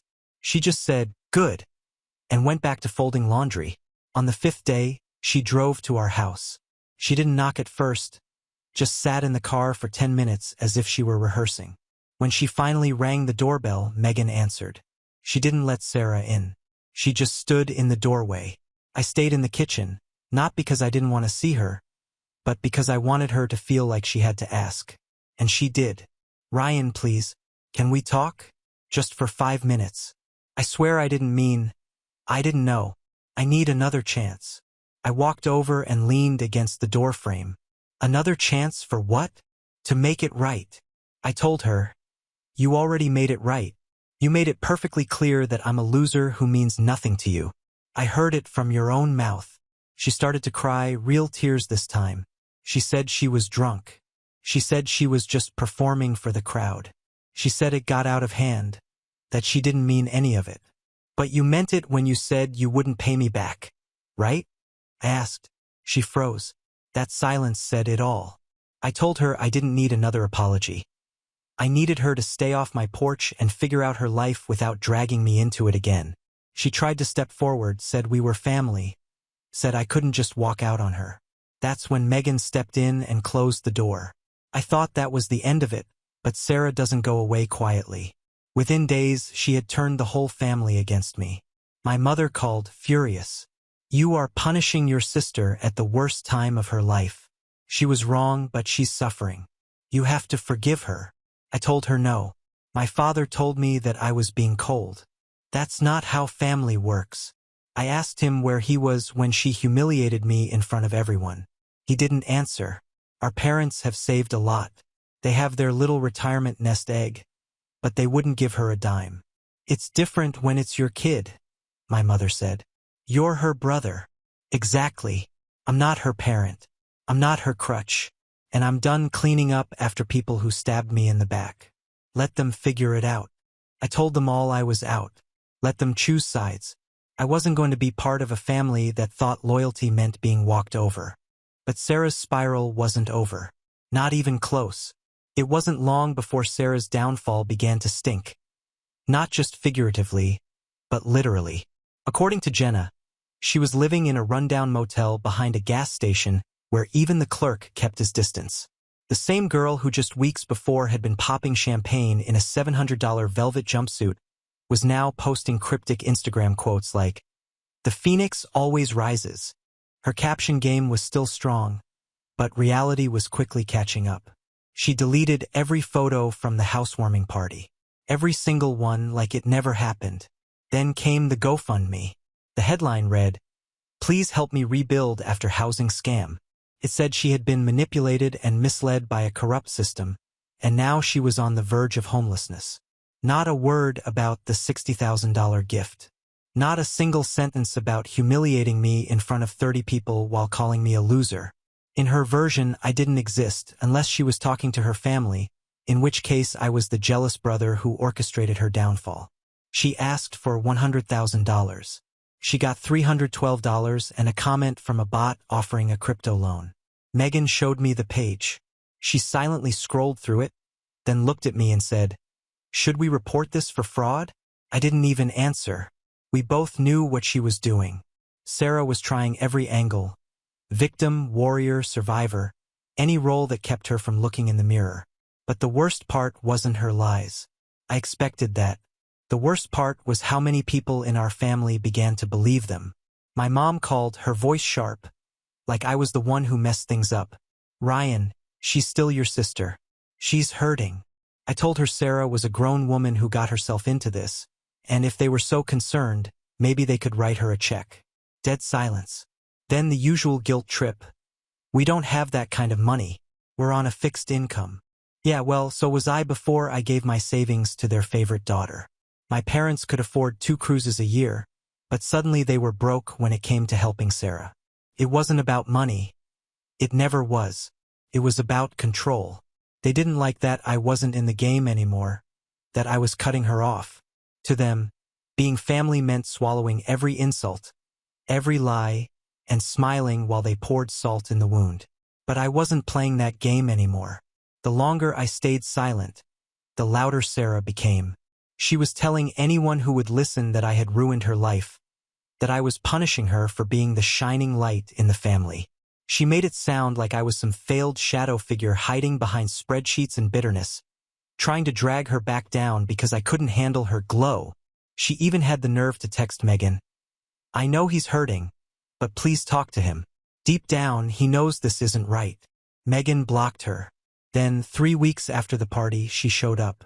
No warning, no phone call, just a knock on the door around 10 p.m. I looked through the peephole and saw her sitting on the stoop, hunched over like a kid caught stealing. Her hair was a mess. She was wearing a hoodie 3 sizes too big, and her face looked hollow. Not sad, not sorry, just spent. I didn't open the door at first. I just stood there and watched her breathe as if every exhale hurt. After a few minutes, she looked up, not at the peephole, just at the sky, and said loud enough for me to hear, "If this hadn't happened, I'd still be your sister. Not that I'm sorry. Not that I screwed up. Just that." I opened the door. She stood there as if expecting a hug or maybe to be invited in. I stayed in the doorway. Behind me, Megan came out of the kitchen but said nothing. "You're right," I told her. "If nothing had happened, maybe. But a real sister wouldn't need everything to go right just to act like family." She didn't argue. She didn't cry. I think she understood for the first time. Or maybe she just ran out of lies. She turned around and walked back to her car. Megan stood next to me. We watched the taillights disappear into the night. Then she said, "You did the right thing." It was the first time I really believed that. But karma does not always end when someone hits the ground. Sometimes it comes back for another swing. And Sarah's story wasn't over. 3 weeks passed. Megan and I settled back into our routines. Work, quiet evenings, cooking at home, finally resuming the renovation plans we had shelved months earlier. Life felt normal again, even better. The only trace of Sarah was the occasional message from someone in the family, each more passive-aggressive than the last. "You don't give up blood, Ryan. Don't let pride turn you into someone you're not. Your parents are getting older. You'll regret this one day." I ignored them all. But I knew something was coming. Sarah had been silent for too long, and she never stayed silent. When the next blow came, it wasn't from her. Came from a lawyer. I received an official-looking envelope at work. Inside, a notice that Sarah was pursuing legal channels to reclaim what she claimed was an oral agreement, that the money I gave her was not a gift, but an investment in her future wealth. I laughed loudly enough to make my associate turn his head. I gave the letter to Megan when I got home. She read it twice and simply said, "She's crazy." It didn't take long to shut this down. I sent everything to our own lawyer. Text messages, bank records, even the wire receipt clearly marked as a gift. Something she insisted on to keep the loan paperwork clean. The case was garbage, and she knew it. But it wasn't about winning. It was about making noise, stirring the pot, reminding me that she still existed. The next week, I found out why. Jenna texted me out of the blue. She never took sides, never got involved. But this time, she sent just one sentence. "She's pregnant." Sarah was pregnant. It didn't even register at first. Pregnant on what money? Living in a motel, eating leftover pizza crust off paper plates. And she thought now was the time to bring a baby into the world. Megan looked at me, then down at her phone and said, "Don't let her use this as a way back in." I didn't say anything. I didn't have to. We both knew it was coming. A few days later, I got the text, "Ryan." I didn't know who else to turn to. "Please, Ryan. It's not about me anymore. It's about the baby." That was her hook, her new angle. If guilt didn't work, maybe pity would. Maybe she thought I'd melt at the thought of a tiny human caught in the chaos. And years ago, maybe I would have. But this wasn't about a baby. This was about manipulation rebranded, dressed in softer colors. I didn't react. Not right away. I waited until the next morning and sent it back. "I am not your safety net. I'm not your ATM, and I'm definitely not your backup plan. Don't bring a child into this world just to use him the way you've used everyone else." She didn't respond. For the first time in months, she was actually silent. But silence didn't mean peace. It meant she was planning something else. And I had a feeling I hadn't seen the worst of it yet. The thing about people like Sarah is that they don't really change. They adapt. Sure, they morph into whatever role they think will get them the most sympathy, but underneath, they're the same. Sarah wasn't looking for salvation. She was looking for another opening. And when she announced that she was pregnant, that was her next play. Word spread quickly. Not directly from her, of course. She still had enough pride to avoid texting me, but through the family grapevine. Jenna told Megan first, almost as if to warn us. Then my mom left a voicemail saying, "I hope this softens your heart a little." Didn't. Sarah was living with a guy named Troy. No one really knew where he was from. From what Jenna said, he had a sketchy past and 3 kids he barely saw, but he had a couch. And at that point, that made him a saint in Sarah's world. She bounced between his place and crashing with random friends. No job, no plan, just Instagram quotes about growth and resilience while quietly begging in the background. Still, she was careful. She never asked me for money, not directly. But she would text Megan things like, "It's so hard to go through this without family support."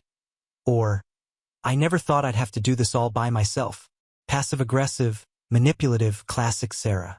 Then one morning, Megan showed me her latest post. A selfie. Puffy eyes, no makeup, hospital wristband visible.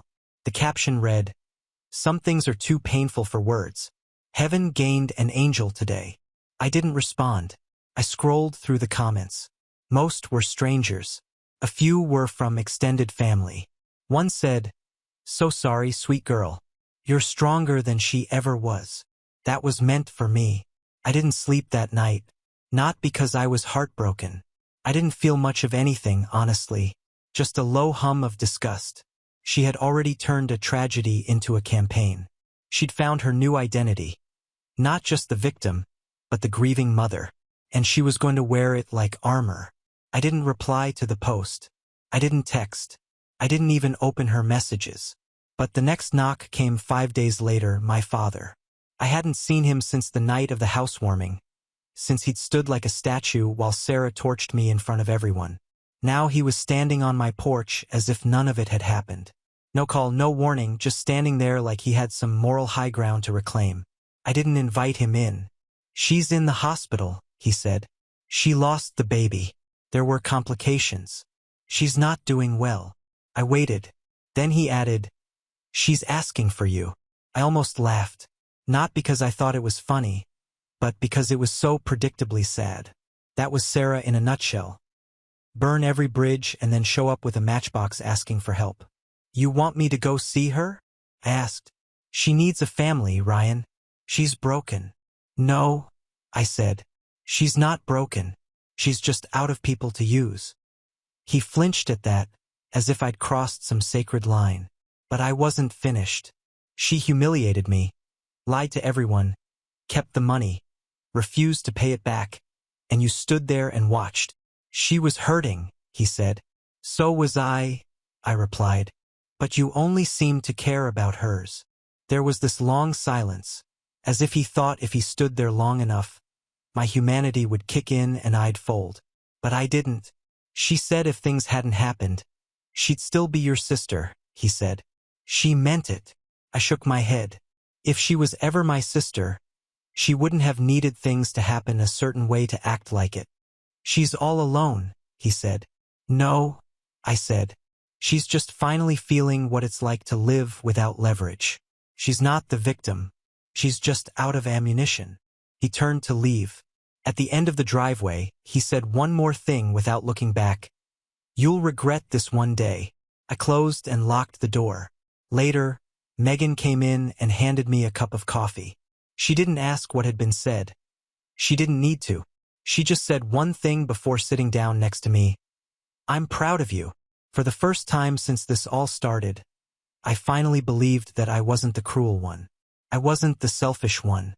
I had just stopped volunteering to be everyone else's doormat. Let them gossip. Let them spin stories. I wasn't bending anymore. And Sarah, she still hadn't hit bottom. Time passed as it always does. It didn't ask for permission. It just kept going whether I was ready or not. A few months became half a year. No calls, no messages, no posts. Sarah disappeared like smoke from a fire that finally ran out of fuel. For a while, I kept waiting for the next stunt, the next guilt trip, the next family ambush. But it never came. Megan and I moved on for real this time. We finished the renovations. The office, the kitchen, everything. We bought new furniture, new dishes, even new sheets. It was symbolic in a way, like scrubbing the last of Sarah's fingerprints off our lives. We went to Sedona for a long weekend. We watched the sunrise over the Red Rock. We sat in silence for a while, and Megan said, "I don't miss the noise." Neither did I. We started talking about trying for a baby. We hesitated for a long time, not because we didn't want one, but because everything always felt like it had to be put on hold for someone else's problems. And most of the time, that someone was Sarah. Now nothing stood in the way. Then, out of the blue, I got a letter. Came in a plain envelope, no return address, postmarked somewhere in Oregon. Megan opened it first. She read it slowly, quietly, and slid it across the table to me. "You should read this," she said. "But don't expect anything new." It was from Sarah. For pages, all handwritten. Her handwriting was still the same. Messy, rushed, like she was afraid the truth would escape her if she didn't get it down fast enough. It wasn't an apology, not the way people mean it. It was more like a confession filtered through a fog of self-pity. She said she was sorry, but she kept softening it. She said she didn't mean to hurt me, that things had spiraled and gotten twisted. She said I was right to leave, but that it didn't make it any less painful. She admitted that she lost the baby, that the father disappeared before she even left the hospital, that she spent weeks on her own after that, living in a shelter for a while trying to wean herself off the painkillers they gave her during the surgery. She said she didn't blame me anymore, but she hoped I would eventually understand why she did what she did. Then came the line that stuck with me. "If things hadn't happened the way they did, maybe I'd still be your sister. But I guess that's the thing. A real family doesn't have to prove it every time things go wrong." Even in the end, she couldn't just say it. She couldn't just say, "I ruined everything." She had to leave a crack open, leave room for interpretation, for shared blame. That was Sarah, always twisting the knife just enough so that if you pulled back, she'd say you were the one being cruel. I didn't write back. I didn't need to. Jenna wrote a few weeks later and said Sarah had left town. No one knew where. Maybe Seattle. Maybe Montana. She didn't say goodbye. She didn't leave any forwarding information. She just packed up what little she had and disappeared. Our parents still blame me. They don't say it out loud anymore, but I hear it in their voices when we talk. I see it in the short, cold visits during the holidays. They call it pride. They say I let my ego get in the way of forgiveness. They act as if I killed something. But the truth is, I just stopped resuscitating what was already dead. They had their chances. All of them. They watched what she did and kept quiet because it was easier to keep pretending we were a perfect family. They chose comfort over character. And I'm done carrying the weight of that. Megan and I had our son the next year. We named him Caleb. I held him in the hospital room, watching his tiny chest rise and fall, and I promised him something I had never said out loud before. That I wouldn't raise him to believe that blood was the only thing that mattered. That I'd teach him loyalty, not obligation. Limits, not guilt. Love is earned. Respect is earned. And family, the kind that matters, doesn't ask you to set yourself on fire just to keep it warm. I haven't seen Sarah since, but I think of her sometimes. Not in anger, not even out of sadness, just as a reminder of how far we're willing to go for people who wouldn't cross the street for us. And how sometimes the most loving thing you can do for yourself is to walk away. Now on to the next story. Story 7. After the family reunion, I checked my safe and it was empty. Dad came and smiled. We voted. You can't live here for free anymore. We invested that money in your brother's college.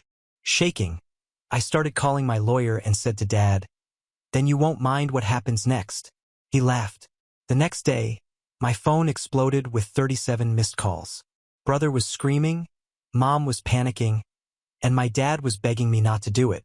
But then, when I moved back in with my parents, it was supposed to be for 2 months, maybe 3 if I really couldn't get things going again. I had just closed a small business that I had put my heart and soul into for 3 years. My girlfriend of 5 years left me 2 weeks after the final sale. I moved out of our apartment with nothing but a few suitcases and the last of my pride. My parents lived in Connecticut in a house I hadn't really considered home since I was 19. Still, it was familiar and I didn't have many options. I came back with the kind of energy people bring to a recovery room. Calm, hopeful, trying to breathe through the embarrassment. I helped with groceries, did repairs around the house, and kept to myself. I barely spoke at dinner unless someone asked me something. My savings were untouched, sitting in a small safe behind a stack of shoe boxes in my closet. $18,000 in cash. My contingency plan slowly accumulated over the past decade. Not a fortune, but enough to make sure I'd never have to hit the ground. The family reunion was about 6 weeks after I moved in. Just the usual mess of aunts, cousins, uncles, kids I didn't recognize. My dad barbecued, my mom made too much food, and Tyler, my younger brother, made his big entrance. He'd been bragging about getting into some expensive liberal arts school in Massachusetts with a business program that no one had heard of, but everyone pretended to know about. He gave me this weird hug when he saw me, really close and extra long, like he was apologizing in advance. The house was too quiet that night. Everyone had left. The wine was gone, and I went up to my room to breathe. For some reason, I walked over to the closet and pulled the shoe boxes aside. The safe looked fine, locked. No signs of tampering, but something in my chest tightened.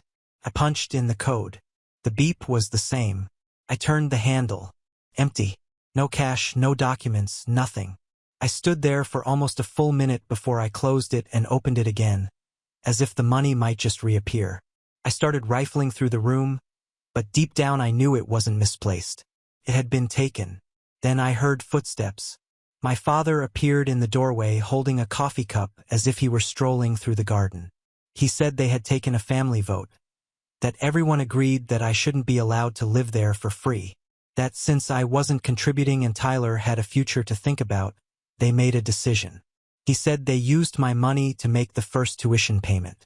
He smiled as if I should thank him for the opportunity to give back. I told him I would call a lawyer. I told him what he had done was illegal and he better pray I didn't go any further. Then I said something I knew would get under his skin. I said, "Then you won't mind what happens next." He laughed. The next morning, my phone lit up like it was on fire. 37 missed calls, voicemails, texts, messages. My dad's voice screaming, my mom panicking, Tyler begging me not to ruin everything. I didn't answer. I was already gone. I'd left before sunrise with my duffel bag, my laptop, and a printout of a document they didn't know existed. Something from years ago with just enough legal weight to open the hornet's nest they'd kicked. And I was halfway to Vermont to Uncle Rick's cabin. He got the second ring. They finally pulled that crap. Huh? Good. Now we make them regret it. You're not going back there. And I didn't. Not until it was time to show them what a real mistake felt like. Uncle Rick's cabin wasn't the usual cozy Vermont getaway. It was a 2-story structure deep in the woods, far from anything that could be called civilization. He built most of it himself after quitting his job in finance and deciding that the modern world could go to hell. It smelled of pine with smoke and gasoline, and there was no Wi-Fi, no TV, just a landline phone, a generator, and a silence that felt more honest than anything I'd heard in years. When I pulled up the gravel driveway, Uncle Rick was already sitting on the porch, drinking coffee from a chipped cup and wearing a sweatshirt with the sleeves cut off. He didn't ask any questions. He just nodded and said my room was upstairs. The next morning, we ate eggs and sausage from tin plates on the back porch. He lit a cigarette even though he said he had quit. Then he asked me to tell him everything, so I did. From the missing money to the smug look on my dad's face to the part where they said they voted to use my savings for my brother's college tuition. I told him how my mom tried to act like it was some kind of noble sacrifice. And I told him how Tyler didn't say a word while it was going on. Uncle Rick didn't say anything for a minute. Then he asked if I still had Grandpa's trust papers. I nodded. It was in my backpack. The trust wasn't huge, about $40,000 total, but it had a clause that specifically protected me from financial abuse by family members. I never thought it would come in handy until now. Uncle Rick got up, went to the cabin, and came back with a dusty folder. Inside were records going back years. Contracts, letters, scanned receipts, and in the middle of it all, a signed OU from my dad dated 2015. He borrowed $18,000 from Uncle Rick, the same amount I had in my safe. He never paid it back, Uncle Rick said. He kept saying, next month, next quarter, next bonus. I'm tired of waiting. I made 3 phone calls that night. One to the lawyer who had my trust, one to the family accountant who never liked my dad, and one to a friend in Boston who specialized in real estate law. Quiet guy, very precise. He owed me. The next day, the investigation began. All it took was an email and the documents to back it up. My parents got the notice by certified mail. I didn't even need to hear their reaction. My brother Tyler called me 10 minutes later and asked me what I'd done. I hung up without answering. I spent the next few days helping Uncle Rick clean out the garage. That's when I found the box of old VHS tapes. Most of them were home movies, dusty and unlabeled. But one had a piece of tape across the front labeled, 2002 July Reunion. I played it that night out of boredom. It showed my dad, drunk, standing in front of a campfire. He was bragging to 2 uncles about how easy it was to move money around without leaving a trace. At one point, he actually said, I could steal from my own kids if I wanted to. They'd never see it coming. I stared at the screen for a long time after that. The next morning, I burned a digital copy. I sent it to my lawyer and I sent a USB with the clip to my mother anonymously. 3 days later, she called me. She was crying, not to apologize, begging. My mom's voicemail played on the speaker as I sat at the kitchen table in Uncle Rick's cabin. She was crying so hard she could barely form words. She said she didn't know what was happening, that everything was falling apart, that I had to stop what I was doing, that I was destroying the family. I let it play to the end and erased it.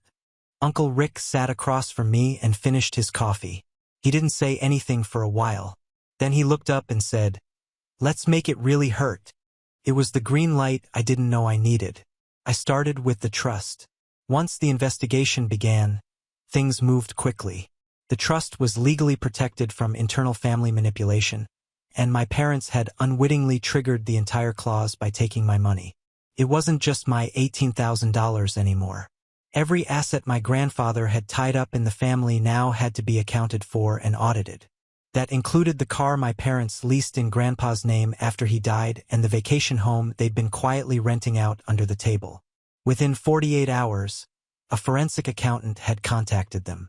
I wasn't even on the calls, but I heard they were panicking. While that was happening, I made my next move. The shell company I'd set up years ago during my startup days, Tyler C. Investments, was just sitting there. I've used it once to bill a client as a joke, but it had a real bank account, and it was in my brother's name. Completely legal and now extremely useful. I collected every odd-looking transaction from that account, including the last chunk of my startup money, about $6,000 that had been deposited just before I crashed the business. I had just enough documentation to make it look like Tyler had hidden undeclared income while applying for student loans and grants. I filed anonymous reports with both the college and the Department of Education. By the third day, Tyler's financial aid was frozen pending investigation. His classes were canceled. He was barred from campus housing and told not to return until the situation was resolved. He was home for the weekend. He called me 6 times that day, then started texting. He said he had no idea what I was doing. Said he didn't take the money. Said it wasn't fair. I didn't respond. He was right. It wasn't fair. But neither was being robbed by your own family and being told it was for your brother's education. I wasn't done yet. Uncle Rick pulled out the folder again. We drafted, signed, and documented a formal collection notice for the $18,000 loan he made to my dad 8 years ago. He added interest, and then we filed it with the county clerk. After that, we put a lien on the house. It wasn't the house I grew up in. It was the new one, the one my parents bought after my father's big promotion. The one they were trying to sell so they could move south. This house was now legally frozen. Couldn't be sold, refinanced, or used as collateral. 2 days later, I got a call from an unfamiliar number. My dad. I let it ring. Then I drove by the house to see what was going on. There was a moving van out front, but no one was loading it. My dad was pacing the front yard, yelling into his phone. My mom was sitting on the porch with her face in her hands. Tyler was just standing by the car, looking completely hollow. That car, a black Mercedes SUV, was parked right on the curb. I remembered when they got it. My mom had called it a celebration purchase. She said it was a graduation present for Tyler, but the plates were in Tyler's name. And after digging a little deeper into public records, I found that the car had been listed as a college-related asset on their financial records and co-signed by my dad. I filed a tip with the IRS using a proxy identity and threw in every document I had. Misuse of student funds, unreported income, co-signed debt attached to grant money. It didn't take long. They flagged the account. Audit pending. That was when I pulled the final pin. There was a blog in New Haven that ran stories about local corruption and scandal. A small operation, but with a surprisingly wide reach. I sent them an anonymous email. It included the VHS clip of my dad bragging about stealing from his own kids in 2002, the lien documents, the revoked student aid letter, the summary of the trust investigation, everything. I told them the story was true, and if they didn't believe it, the proof was attached. They ran it the next day. Connecticut family facing allegations of financial abuse, fraud, and estate mismanagement. It went viral faster than I thought. A regional news site picked it up. Then someone shared it on Reddit. A former colleague of my dad saw it and posted in the comments. Apparently, the company was already looking into past customer complaints. That was all it took. My dad was suspended by the end of the week. As the news van pulled up to the house, I got a text from Tyler. Just 3 words. "Why are you doing this?" I didn't answer, but I wanted to say, "Because you watched them do it to me and you didn't say anything." Uncle Rick gave me a beer that night. We didn't say much. We just watched the sky turn orange over the trees, and he said, "You're just getting started, kid." It wasn't just the article. It was everything that followed. After the story broke, everything went from a slow burn to a complete meltdown. My dad's face was blurred in the online version, but people knew. His coworkers, the people at the country club, the neighbors. I got a message from a girl I hadn't talked to in years. Your family's a mess? Huh? Damn. But it wasn't just embarrassment anymore. They were beginning to lose control. 3 days after the article, Uncle Rick got a call from a contact he still had at the probate office. Apparently, a new petition had been filed by my dad. He was trying to claim that the trust had been mismanaged, that Grandpa's will was flawed, and that everything should be reviewed for irregularities. It was a desperate move, a last-ditch attempt to regain control. Uncle Rick laughed when he heard it. He said, "Let him try. He has no idea what we have." And he really didn't, because I hadn't used the 2007 footage yet. It was a home video of a Thanksgiving dinner at our old house. My dad was talking to one of my uncles about some side money he'd been making from clients, cash-only consulting. He bragged that he never reported it. He said it was easy to move it through his kids' accounts to avoid detection. He even said on camera that he once used my name to open a savings account that I never knew about. I had it all digitized and sent it again anonymously to the IRS investigator already working the case. But that wasn't the part that broke her. What broke her was the bank. Uncle Rick had me file an open records request for old bank activity associated with that shell account Tyler C. Investments. I figured it would just show odd deposits. What I didn't expect was the connection to my mom. She'd been transferring small amounts. $300 here, $150 there. From her own savings into the account for over a year. The memo lines were vague, but enough said things like, Tyler's school fund, or emergency, that the pattern was clear. She wasn't just involved. She was quietly moving money around, probably to make it look like Tyler was more financially independent than he was, which would increase her eligibility for aid. I didn't even have to lift a finger. Once the financial aid office saw the full documentation, the college officially dropped him. Not suspended. Expelled.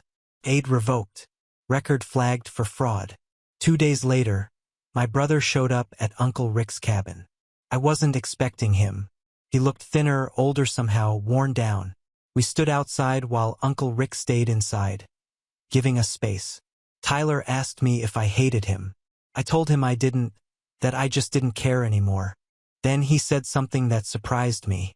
He told me that Mom had started sleeping in the guest room, that Dad wasn't talking to anybody, and that an IRS notice had come that morning about back taxes and a formal audit. He said my mother had started looking for work. My dad had stopped shaving. And then he said the one thing I wasn't expecting. He said, "I found something in Dad's desk. I think you should see it." He handed me a sealed envelope. Inside was a typed letter, not to me, to Grandpa, dated 2009. It was a confession. My dad had borrowed money from Grandpa, $2,500, and promised to pay it back in 5 years. He never did. The letter ended with a line that hit me like a hammer. "If you tell Alex or Rick, it will destroy what's left of this family." It was never about the money. It was about power, control, image. Tyler walked away without asking for anything. Didn't cry. Didn't beg. Just said, "I didn't know what they were doing. I swear." Later that night, Uncle Rick looked at the letter and said, "Your dad's not just a thief. He's a coward." Then he grinned and said, "You want to finish this? I've got one more card to play." And what did he tell me next? Changed everything. When I started all this, I didn't care about the headlines or the humiliation. I didn't care if my parents cried or if my brother dropped out of college or if the neighbors whispered about it at the grocery store. I just wanted one thing, my money back. The $18,000 they took from my safe without a second thought. The money I'd saved through a decade of struggling side gigs, freelance work, cutting corners when I had nothing. I had plans for it, security, opportunities.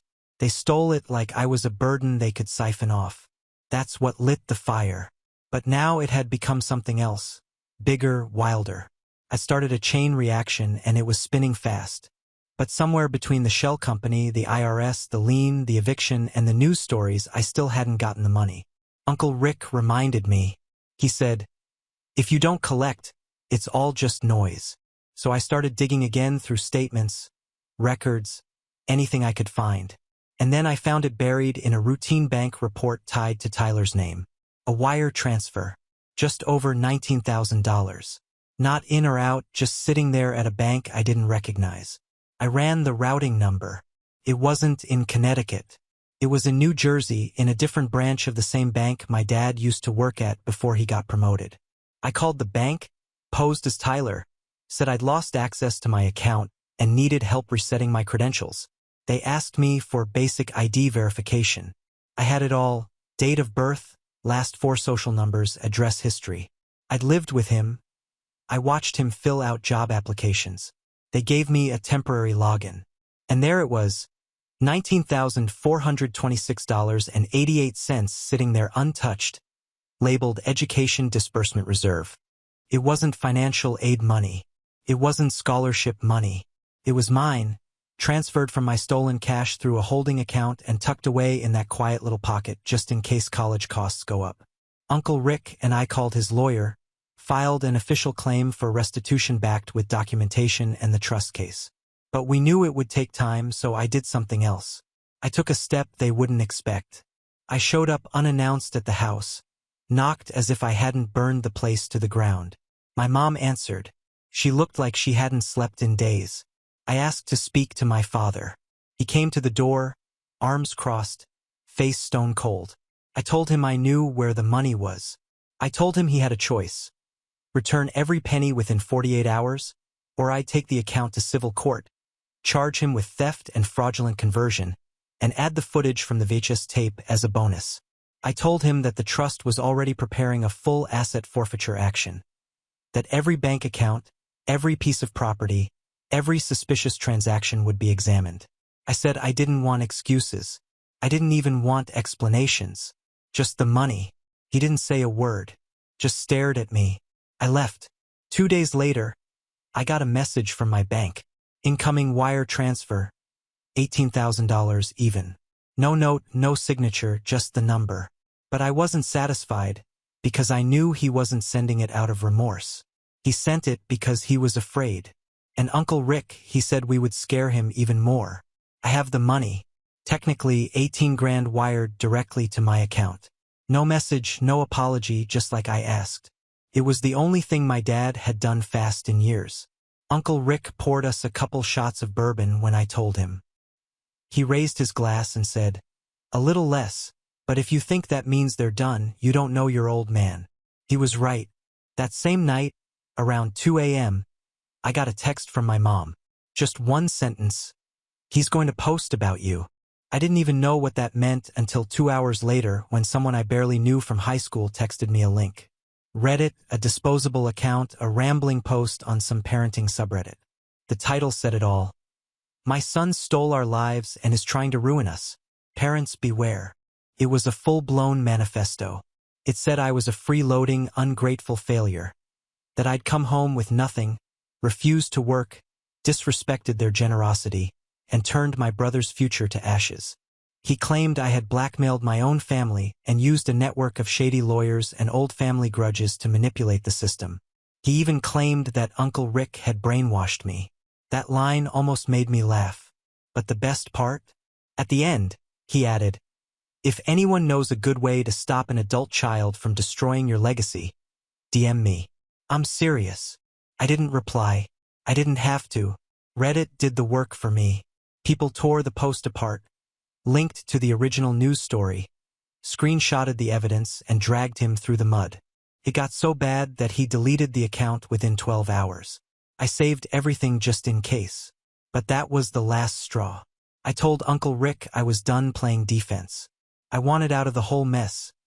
Not just the house, not just the name, the history.